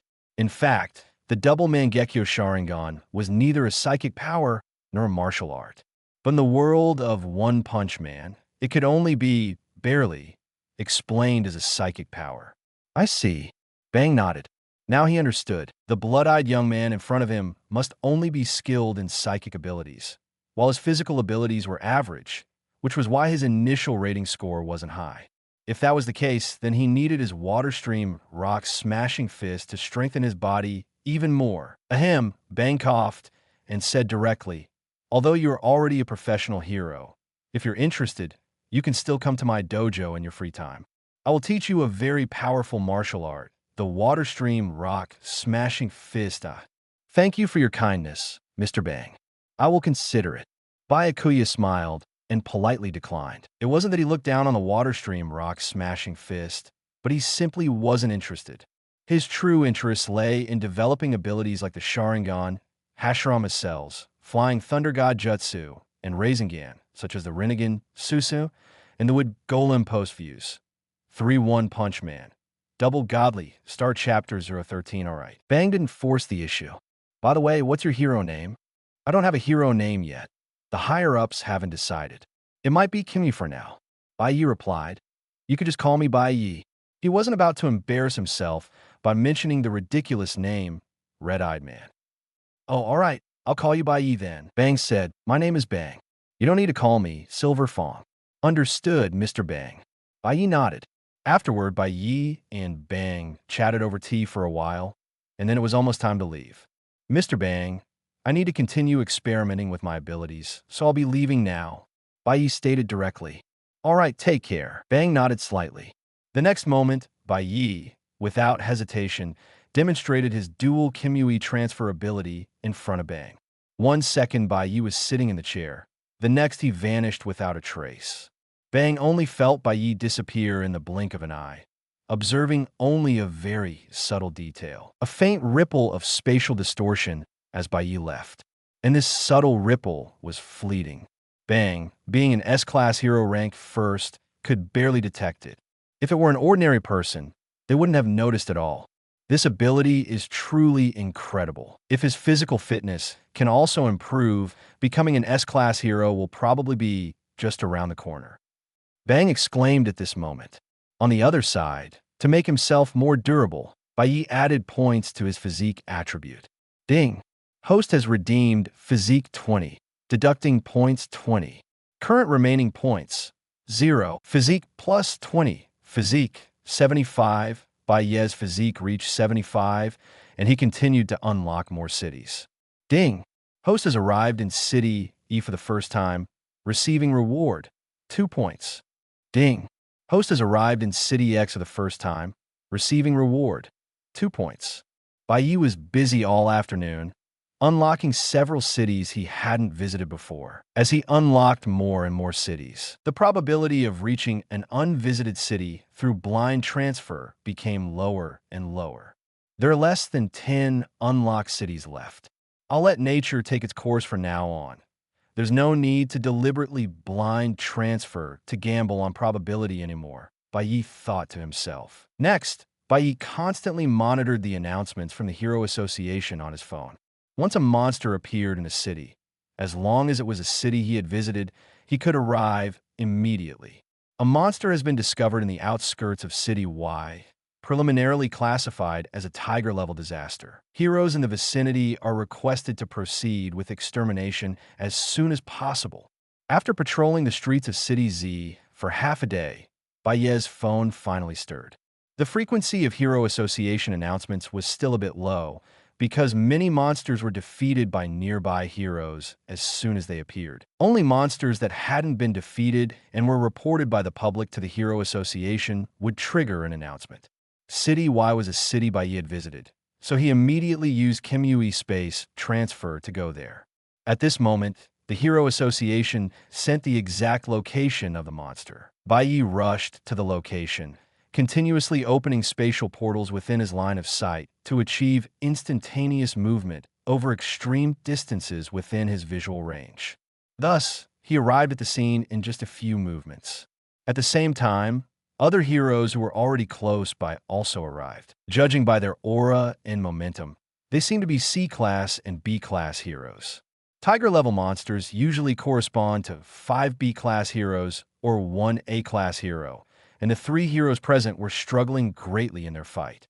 They were Pointy Head Man, B-class, Mousy Student, C-class, and Hipster, C-class. Pointy Head Man had a pointy head, was short and stout, but seemed to have a good amount of muscle, suggesting he was strong. He fought with a large hammer. Mousy Student wore a school uniform, had a mushroom haircut, wore thick glasses, and had many pimples on his face. His weapon was a compass, though it was certainly not an ordinary one. Hipster had a wild hairstyle, as if he hadn't washed his hair in at least a month, and used an electric shaver and scissors as weapons. The monster they were confronting was a rose, however.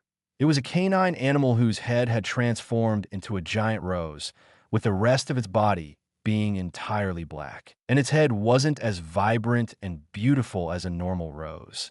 Instead, it resembled a terrifying Venus flytrap with a maw capable of swallowing a human of normal size whole.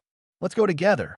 At this moment, Pointy Head Man swung his large hammer again at the tiger-level monster, Rose Dog. With a bang, it only knocked out one of Rose Dog's teeth. Rose Dog, with many teeth remaining, was completely unaffected. At the same time, Mousy Student and Hipster charged straight in.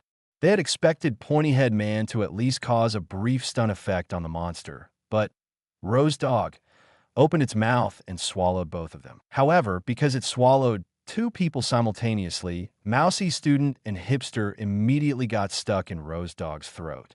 Their legs were still outside, struggling frantically to get out, while Rose Dog stubbornly insisted on swallowing them, leaving them unable to come out or go down.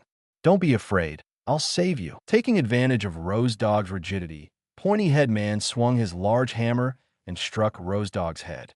But the problem was, Mousy Student and Hipster were stuck inside Rose Dog's mouth. Rose Dog hadn't been stunned yet, but the 2 of them had already been knocked unconscious. Their leg struggles immediately weakened significantly, reducing the resistance for Rose Dog. At this rate, Rose Dog might actually be able to forcibly swallow them. How could this happen? Pointy Head Man scratched his head, looking bewildered. It seemed he had only made things worse. Just as Mousy Student and Hipster were about to be forcibly swallowed in that critical moment, Bai Ye arrived. Bai Ye could now use this monster to test out the Flying Thunder God technique. He immediately grabbed one leg of both Mousy Student and Hipster, and without needing to form hand signs, instantly activated the Flying Thunder God technique, taking both of them with him to a recently marked spot not far away. At the same time, he also left a mark on Rose Dog's head. However, his Flying Thunder God mark was neither the second Hokage's nor the fourth Hokage's. It was his own unique Mangekyō pattern. A black Mangekyō Kamui pattern instantly appeared on Rose Dog's head. One Punch Man. Double Godly Star Chapter 014, the perverted student and the hairstylist, who had just been rescued, were still a bit dizzy and would probably need some time to recover. Keep an eye on them. Leaving this instruction for Pointy Head Man, Bai Ye instantly used the Flying Thunder God technique. Oh. Pointy Head Man had just responded when he looked up and saw Bai Ye's figure vanish without a trace. He immediately looked around in surprise and finally spotted Bai Ye near Rose Dog. However, Pointy Head Man was stunned at first glance, because Rose Dog was already decapitated. Due to the extreme speed of the Flying Thunder God technique, Bai Ye had instantly teleported in front of Rose Dog a moment ago, via the Flying Thunder God mark on its head. At the same time, he seamlessly and smoothly struck with the Crimson Nightblade, beheading Rose Dog at a speed it couldn't possibly react to. Ding! Host has defeated Tiger-level mysterious being Rose Dog and received a reward, 15 points. Evidently, Rose Dog was slightly stronger than an average Tiger-level mysterious being. Bai Ye remembered that the last time he defeated a Tiger-level mysterious being, he received 10 points. This time, it was a bit more. This was because tiger-level mysterious beings also varied in strength, such as Tiger Shame, Mid-Tiger, High Tiger, and Peak Tiger, with a vast difference between Tiger Shame and Peak Tiger. Rose Dog could probably be considered a Mid-Tiger. After successfully slaying Rose Dog, Bai Ye instantly teleported back to Pointy Head Man. They should be fine, just a little dizzy from being smashed by you. Bai Ye observed the perverted student and the hairstylist, confirmed that neither of them was in life-threatening danger, and then vanished again, carrying Rose Dog's head. Only Pointy Head Man remained, standing there blankly. Who was that young man just now? An A-class hero? Or even an S-class hero? Such a troublesome, tiger-level mysterious being was instantly killed with such ease, so fast that he didn't even see the process of the kill. There were B-class heroes who could defeat tiger-level mysterious beings alone. One tiger-level mysterious being corresponding to 5 B-class heroes was merely a reference standard. But to instantly kill a tiger-level mysterious being with such ease, he didn't believe any B-class hero could do that. Perhaps the B-class rank 1, Hellish Blizzard, had that ability? However, Pointy Head Man no longer had the time to speculate about who that young man was. The perverted student and the hairstylist hadn't recovered yet. When they did, they might blame him for making things worse. In a flash, Bai Ye returned to the Z-City branch with Rose Dog's head. This was because he had left a flying Thunder God mark at the Z-City branch earlier. But at that moment, the Rose Dog's head in his hand suddenly spoke, "Please wait a moment. Could you trouble yourself to bring my body along as well?" "Huh? You're not dead yet." Bai Ye was slightly surprised. "My head can temporarily survive for a while even after being separated from my body, but I will still die after a certain period of time." "I don't want to die," Rose Dog honestly explained. "All right, as long as you behave, I can spare your life." Bai Ye then used the Flying Thunder God technique to instantly teleport to Y City, retrieved Rose Dog's body, and then instantly teleported back to the Z-City branch. "Thank you." Rose Dog even thanked Bai Ye. Bai Ye then handed Rose Dog over to the review committee. The review committee member was so startled that she nearly lost her composure. "Why did you bring a live, mysterious being in here?" "It's fine, it's already behaved. If you don't believe me, look, come on, shake hands." Bai Ye trained Rose Dog like he was training a dog. For its own safety, Rose Dog had no choice but to obediently cooperate, raising its right front paw to shake Bai Ye's hand. "All right." Seeing that the mysterious being was indeed quite obedient, the review committee member breathed a sigh of relief. However, she was still not entirely at ease. "But to avoid any unexpected situations, I hope Mr. Bai Ye can personally escort this mysterious being to the underground prison." "It's fine, my head was just cut off, and it hasn't fully healed yet. If you kick my head, it'll still fall off." Rose Dog proactively spoke, intending to alleviate the review committee members' concerns. As it spoke, it flicked its head with its hand, and its head almost fell off. Then it used its hand to straighten it. "Ha ha." The review committee member's smile was a bit awkward, but she was still worried. She asked the staff to separate Rose Dog's head and body before moving them into the underground prison. As Bai Ye resolved another tiger-level disaster, his ranking in B-class was no longer the last. He rose from 101st place to 56th place. This rank increase was neither too much nor too little. Most B-class heroes didn't have the ability to defeat tiger-level mysterious beings alone, so Bai Ye, after being promoted to B-class, only needed to defeat one tiger-level mysterious being for his contribution to surpass about half of the B-class heroes. As for why Saitama-sensei's rank increase was relatively slow, it was because he usually didn't proactively apply to the Hero Association for verification after defeating mysterious beings. In the 3 years before he became a professional hero, all the mysterious beings he defeated were never reported, and most of them became King's achievements, causing King to lie down and win his way to S-Class rank 7. Of course, this doesn't deny King's extraordinary charisma and courage. Even after joining the Hero Association, Saitama-sensei was quite laid back. For example, the Hero Association was completely unaware when he defeated Boros. In contrast, Bai Ye reported every mysterious being he defeated in a timely manner, so his rank naturally rose quickly. Play is play, but he couldn't joke about system rewards. Just like when he was promoted to B class, he not only received points, but also the S-class space-time ninjutsu, flying thunder god technique. Who knows what surprises he might receive when he is promoted to A-class hero and S-class hero later. Bai Ye didn't leave the Hero Association immediately because he wanted to check his ranking on the hero registry in the lobby. Just then, someone greeted him from behind. "You must be Bai Ye, who recently got promoted to B class, right? I heard you defeated another tiger-level mysterious being today. That's incredible. You don't seem like a newcomer at all. Not only that, but you also taught B-class tank top Black Hole and C-class rank 6 tank top Tiger a lesson. You're terrifyingly strong." Bai Ye immediately turned his head and saw two unfamiliar heroes. "I'm Bai Ye." Bai Ye nodded in response. "Bai Ye? That must be your real name. It seems you don't have a hero alias yet, being a newcomer and all," one of them continued. "It's a good thing we ran into you. Let me give you a heads up. Heroes who've just been promoted to B class should really go and greet the rank 1, Hellish Blizzard, first.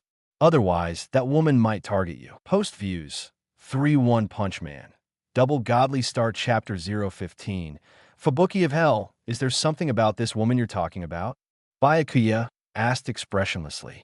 In reality, he was asking knowingly. He was well aware of the matter concerning Fubuki of Hell, but he wanted to appear as a naive newcomer. "Oh, there's definitely a lot to say. That woman is terrifying. She suppresses newcomers who have just been promoted to B class and forces higher-ranked B class heroes to join the Blizzard group. If you refuse, you'll be threatened and retaliated against. Both of us had to go pay our respects to Fubuki of Hell due to the Blizzard group, a suppressive power. Otherwise, our futures would be ruined if we were suppressed. Except for a few B-class heroes already protected by the Tank Top Army. The B-class rankings are basically monopolized by the Blizzard group. These two B-class heroes began telling Bai Ye about Fubuki. "I understand. Thank you for the warning." Bai Ye nodded. He said he understood, but in truth, he didn't care about the matter at all. Because he was confident in his own strength, he had no fear. "It's good that you understand. Since you've just been promoted to B class, the Blizzard group probably hasn't noticed you yet. You should quickly find some time in the next couple of days to go pay your respects. Otherwise, it'll be too late when they start targeting you."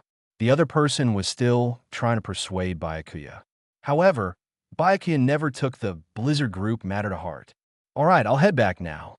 Bai Ye nodded slightly and turned to leave. It seems he's listened. One less newcomer will suffer because they didn't know the rules. But the fundamental issue is still the Blizzard group's domineering behavior, yet no one can rein them in. Even the Tank Top Army has always kept its distance from the Blizzard group. While leaning closer, I heard before that Tatsumaki the Tornado, the S-Class Rank 2 hero, is Fubuki of Hell's older sister. Plus, Fubuki herself has considerable strength, so almost no one dares to offend her, really?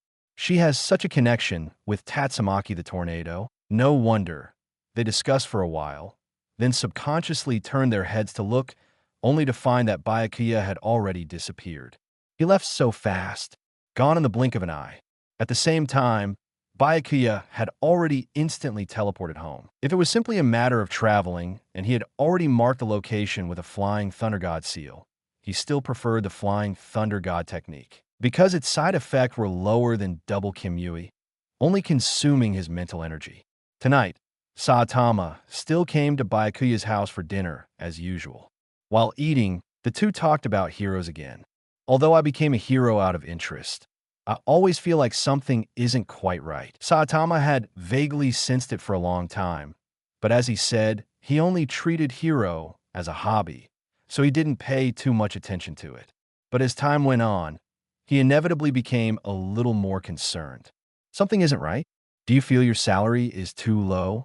Speaking of which, Mr. Saitama's finances are indeed a bit tight. Bai Ye pretended to be an ordinary hero working for the Hero Association, talking to Saitama from this perspective so as not to arouse suspicion. If he were speaking from the perspective of an ordinary person, and without much knowledge of Saitama, he certainly wouldn't know that Saitama had no idea the Hero Association existed all this time, and would subconsciously assume that Saitama, who called himself a hero, was also a member of the Hero Association. Salary? Where would I get something like that? At most, sometimes kind people give me some food. Large question marks immediately popped up above Saitama's head. Wait, don't professional heroes working for the Hero Association all get paid? Although heroes of lower ranks have very meager salaries. Bai Ye, on the other hand, looked surprised. Professional heroes? What's that? Saitama asked with a confused expression. All right, I think I understand, Mr. Saitama. You wouldn't happen to be completely unaware of the Hero Association's existence, would you? Bai Ye immediately asked.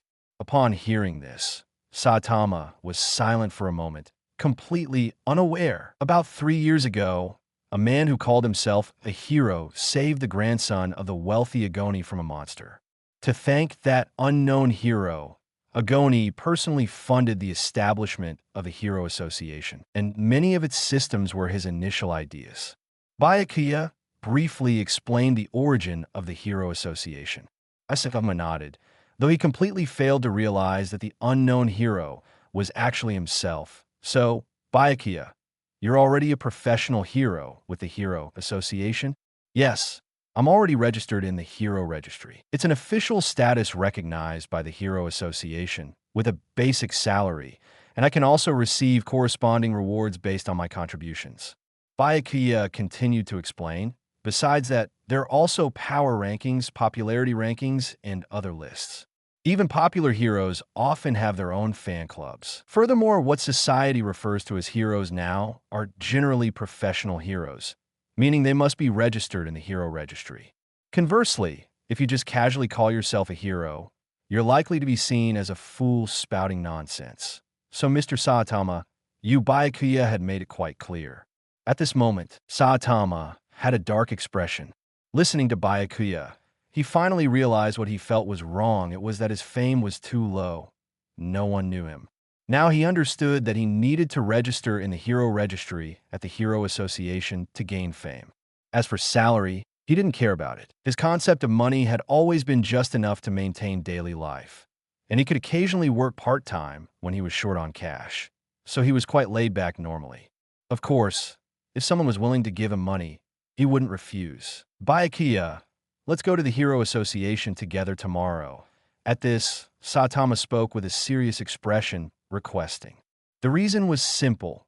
He was not only directionally challenged, but also had no idea where the Hero Association was, so he needed Bai Ye to lead the way. Okay. Bai Ye agreed without hesitation. Ding! Host has received a request from Saitama, gaining reward, 10 points.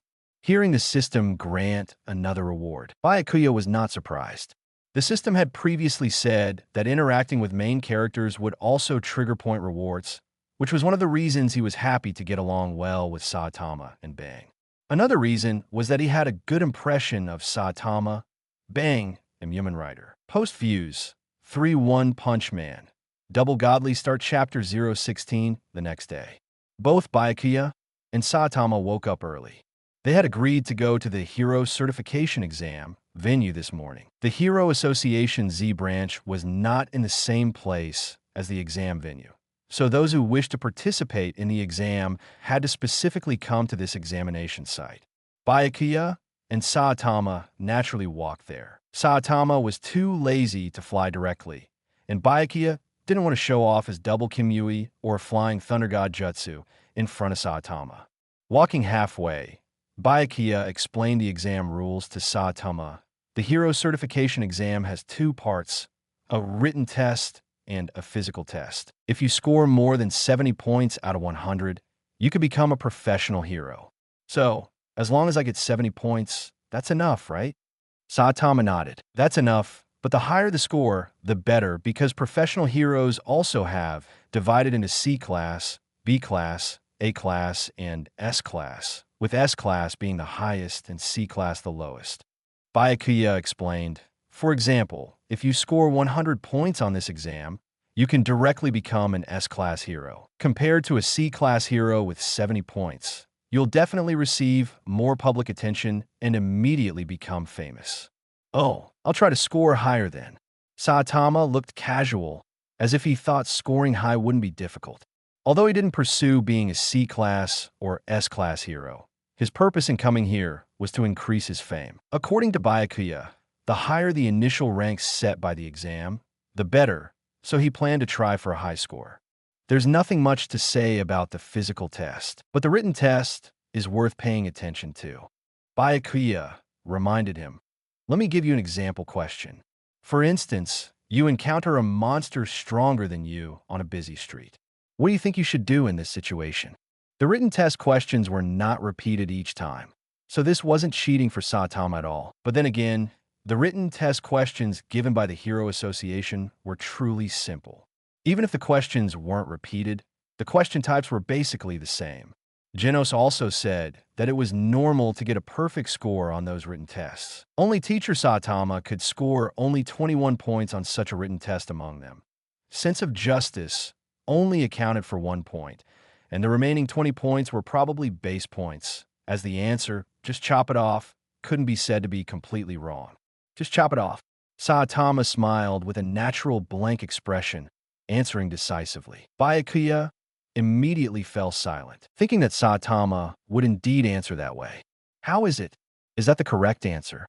Saitama asked quite confidently. After all, for him personally, it was indeed the most perfect answer. "Wrong." Bai Ye shook his head.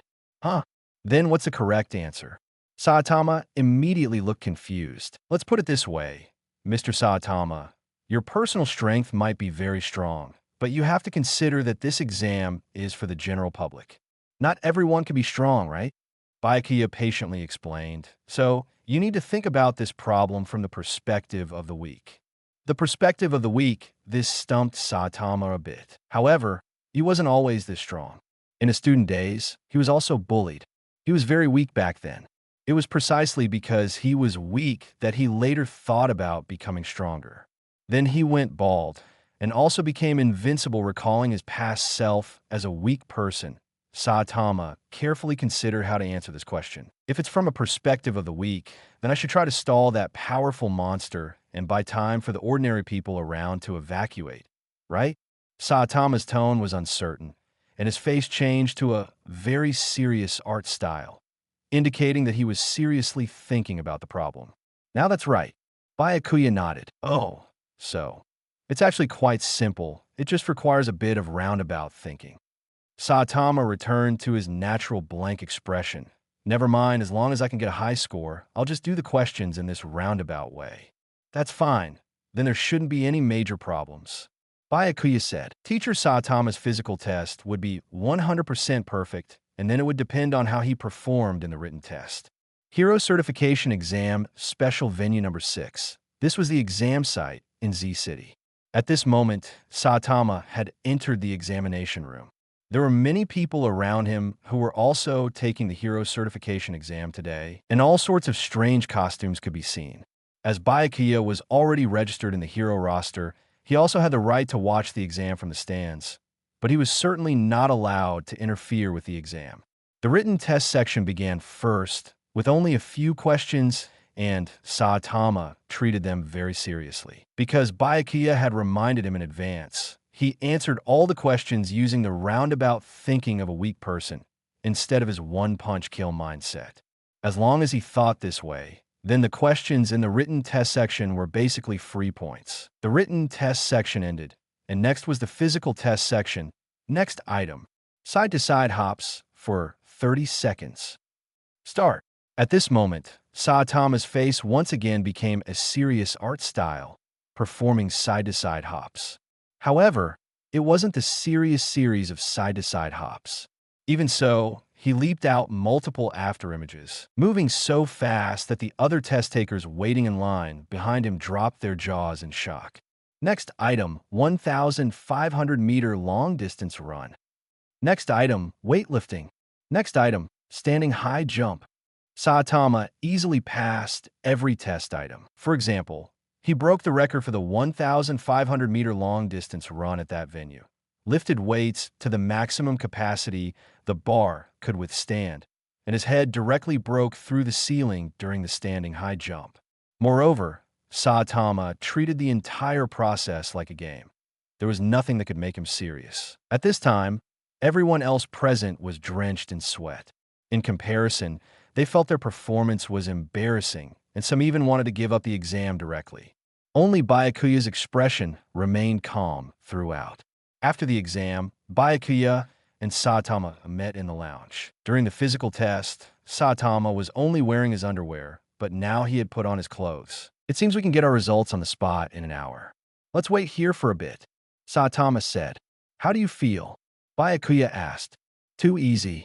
Only the written test was a bit uncertain, but it should be close enough. Saitama's expression was both relaxed and confident. An hour later, Saitama received his score report. Oh, 100 points, this should be a perfect score, right? Looking at the score report in his hand, Saitama immediately exclaimed. And it also stated, Mr. Saitama, after the Hero Association exam, you're certified as an S-Class hero. We look forward to your future heroic activities. Ding. Host assisted Saitama in being ranked as an S-Class hero, gaining rewards, 10 points, and Shunshin no Jutsu. To put it bluntly, Byakuya was the MVP of this ranking match, and Saitama was just riding on his coattails. Post views, 3-1 Punch Man. Double Godly Start Chapter 017. Bai Ye once again reaped an unexpected harvest. While the body flicker technique wasn't as valuable as the flying Raijin Jutsu, it was a highly suitable ninjutsu to use in conjunction with it. The body flicker technique was a very common ninjutsu in Naruto, with various ninja villages possessing their own unique body flicker techniques. Or perhaps it was more accurate to say that body flicker technique was a general term for super fast movement abilities encompassing a wide range of concepts. For instance, the Reikage lightning flicker was entirely different from Shursue's phantom body flicker technique. One was a lightning release chakra mode, while the other was a jutsu of the Sharingan. Yet both were called body flicker technique. The same principle applied to Hanzo the Salamander's water flicker and Zabuza Momochi's mist flicker. The body flicker technique Bai Ye obtained was a common one in Konoha Village. It was classified as a D-rank ninjutsu by Konoha, but its upper limit could be continuously raised through practice. For example, Minato had mastered the body flicker technique to an unparalleled degree, allowing him to freely traverse battlefields in conjunction with the flying Raijin Jutsu, achieving speeds even greater than the second Hokage, Tobirama Senju. In the most classic Fourth Great Ninja War, Minato relied on the body flicker technique to quickly arrive at the battlefield. Along the way, he marked multiple flying Raijin seals on the sea, the battlefield, and the 4 positions of the 4 Red Yang formation. This ultimately led to famous scenes such as transferring tailed beast bombs to the sea and instantly teleporting the first, second, and third Hokage to their positions within the 4 Red Yang formation. Just thinking about it made it clear. The flying Raijin Jutsu couldn't directly teleport without prior marking. Therefore, Minato, with his exquisite body flicker technique, pushed the flying Raijin Jutsu to its absolute limit. If one had to subdivide, the flying Raijin Jutsu was both a space-time ninjutsu and a special body flicker technique. At the same time, Minato also possessed the basic body flicker technique and had cultivated it to an unparalleled level, which was one of the factors that enabled him to master such a high-difficulty ninjutsu as the flying Raijin Jutsu. This was why the body flicker technique was said to be the best partner for the flying Raijin Jutsu. That's right, and it looks like you're already an S-Class hero, Bai Ye said to Saitama while secretly delighted about the body flicker technique. Is becoming an S-Class hero that simple? Then you must be an S-Class hero too, Bai Ye, Saitama mused. He thought to himself, could the difficulty of this exam be too low, especially the physical fitness test? Is this all there is to S-Class heroes? I'm sorry, I just got promoted from C-Class to B-Class. You must be laughing at me. Bai Ye's face immediately showed an awkward yet polite smile. Huh? Really? Saitama was instantly surprised. He recalled what Bai Ye had said earlier about the perspectives of the strong and the weak. Was he looking at things from a strong person's perspective again? So, the hero exam is actually very difficult? Saitama rested a hand on his chin and thought for a moment. No matter how he thought about it, this was the only possibility. Yes, as expected, Saitama-san's strength is truly remarkable. Please take good care of me from now on. Bai Ye. I'm the one who needs you to take good care of me. Saitama nodded with a serious expression, because he was talking about freeloading on meals. Saitama-san, the successful candidate lecture will begin at 3 p.m. Please proceed to Auditorium 2 on time. At this moment, a broadcast voice came from a loudspeaker on the wall. Can we go back once the lecture is over? Saitama immediately asked. Yes. Bai Ye nodded. All right, let's go. Saitama immediately set off. By this time, Bai Ye and Saitama had arrived at Auditorium 2. In the vast auditorium, only Bai Ye and Saitama sat in the first row, along with a staff member on the stage. Actually, he couldn't be considered just a staff member. He was an active A-class hero, ranked 38th Snek. Snek's face was rather gaunt, with a pointed chin. To an outsider who didn't know him, he would instantly seem like a troublesome villain. However, even with only 2 people present for the lecture, Snek still posed a question. First, congratulations, Saitama-san, on passing the exam. But wasn't there only one person who passed today? If he's Saitama, then who are you? Snek asked Bai Ye. I am B-class hero Bai Ye. I'm accompanying Saitama to the exam. You can ignore me. Bai Ye sat upright, responding expressionlessly. Oh, you that recently promoted Bai Ye. All right, Snek didn't say much more to Bai Ye, clearly tacitly allowing Bai Ye to stay and observe. After all, the Hero Association hadn't forbidden other professional heroes from observing. It only stipulated that unqualified candidates and outsiders were not allowed to enter. And then, Bai Ye was actually fine. What bothered Snek the most was Saitama, who sat beside Bai Ye. Although he was a rare S-class newcomer, his attitude was a bit too Saitama, had one arm resting on the back of his chair, his legs crossed, wearing a tracksuit emblazoned with OPPAI and related designs, and continuously chewing bubblegum, looking utterly nonchalant. This was a formal occasion for the Hero Association. In contrast, Bai Ye's upright posture made Snek feel much more at ease, which was why he hadn't made things difficult for Bai Ye earlier. But for the slovenly Saitama, Snek couldn't directly express his displeasure. His job didn't allow him to lose his temper casually, and this job brought in a lot of extra money. Plus, Saitama's identity as an S-class newcomer made him wary of offending him easily. Snek forced himself to continue the lecture in a calm tone. Saitama-san, although you are already an S-class hero, you could say you are a genius among geniuses. But remember not to be complacent. You must have the self-awareness of a hero. Your appearance has already been publicly displayed on the Hero Association's official website, and the public will supervise your conduct at all times.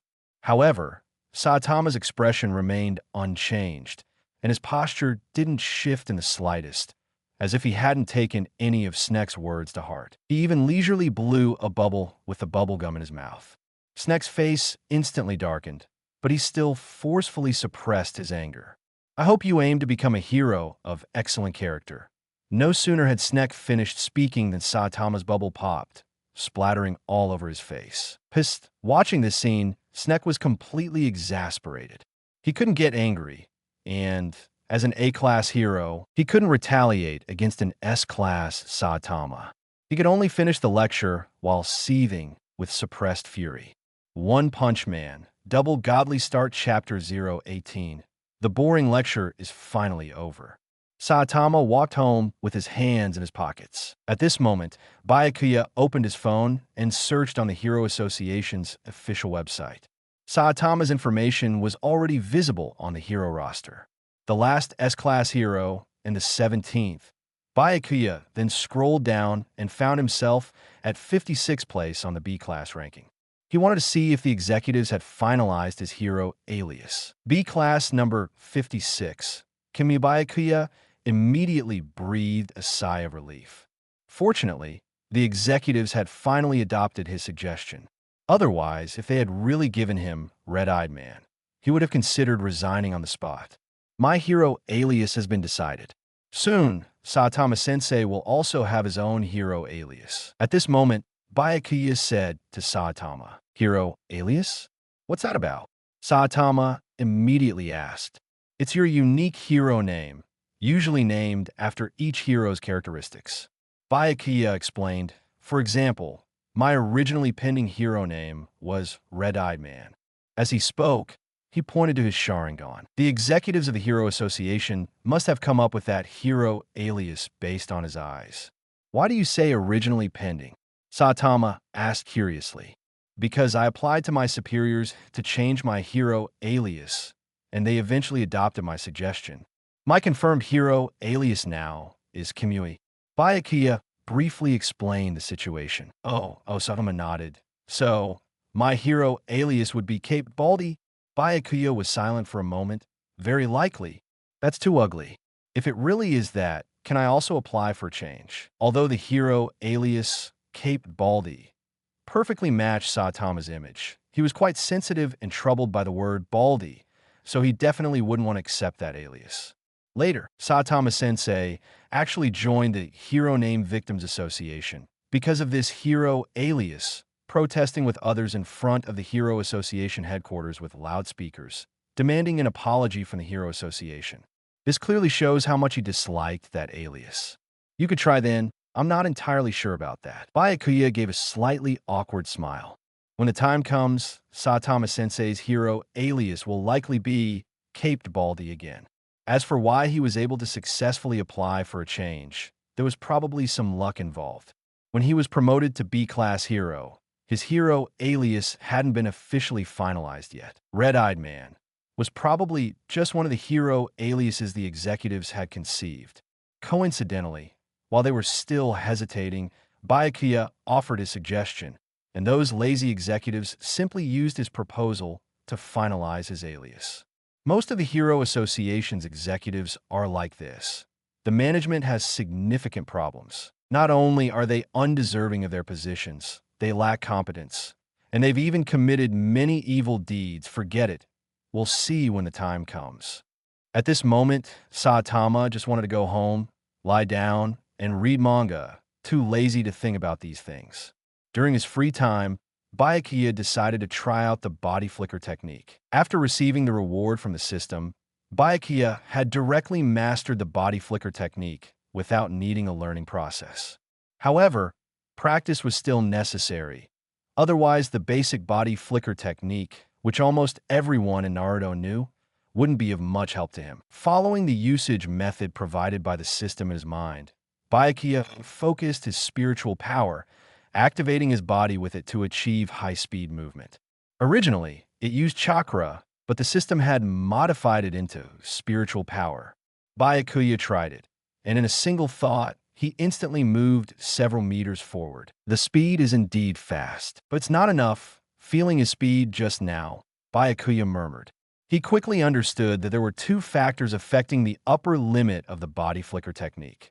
One was his physical fitness, and the second was the intensity of his spiritual power. In addition, practicing the body flicker technique more often could also lead to greater proficiency, which was also helpful. Thinking of this, Bai Ye opened the system panel and glanced at it. Host, Bai Ye, age, 20 identity, human, B-class no. 56, abilities, double Kamui, flying thunder god technique, body flicker technique, weapon, red night blade. Physique, 75, plus Hashirama Cells 2. Points, 41. Point shop, LV1. He had accumulated 41 points again, but Bai Ye decided to save them for now and exchange them for items later, depending on the situation. Next, Bai Ye practiced the body flicker technique and its combination with the flying thunder god technique, while also unlocking the remaining cities he hadn't visited yet. Before starting his practice, Bai Ye needed to exchange for some kunai. Ding. Host exchanged 4th Hokage kunai 11. Deducting points 11. Current remaining points 30. For this practice, Bai Ye didn't hesitate to spend 11 points to exchange for 11 kunai. 11 three-pronged kunai immediately appeared in Bai Ye's hand. Then he applied the Flying Thunder God formula to each kunai, and the Kamui mark instantly appeared on the handle of the kunai. With everything ready, Bai Ye immediately began practicing. He started from Z City, and his practice method was to continuously move at high speed using the body flicker technique. While moving in the air, he would seize the opportunity to throw kunai, aiming for precise targets, such as a rock floating on the sea, the tip of a tall tower, and a certain city targets with a small area. Moving at high speed, while also throwing kunai to hit targets, undoubtedly required excellent reactions and control, and Minato was such a genius. Bai Ye had just started practicing and wasn't very proficient yet, so he certainly couldn't reach the intensity of peak Minato. This was precisely why more practice was needed. Bai Ye was moving at high speed in the air, but his afterimages could still be seen. He couldn't yet move so fast that even afterimages were invisible. Soon, he aimed at a target, the tip of a tall tower, and immediately threw a kunai at it. With the enhancement of the Mangekyō Sharingan, even Bai Ye, who hadn't practiced before, had throwing abilities far exceeding ordinary people. The kunai he threw accurately embedded itself in the tip of the tower. Excellent.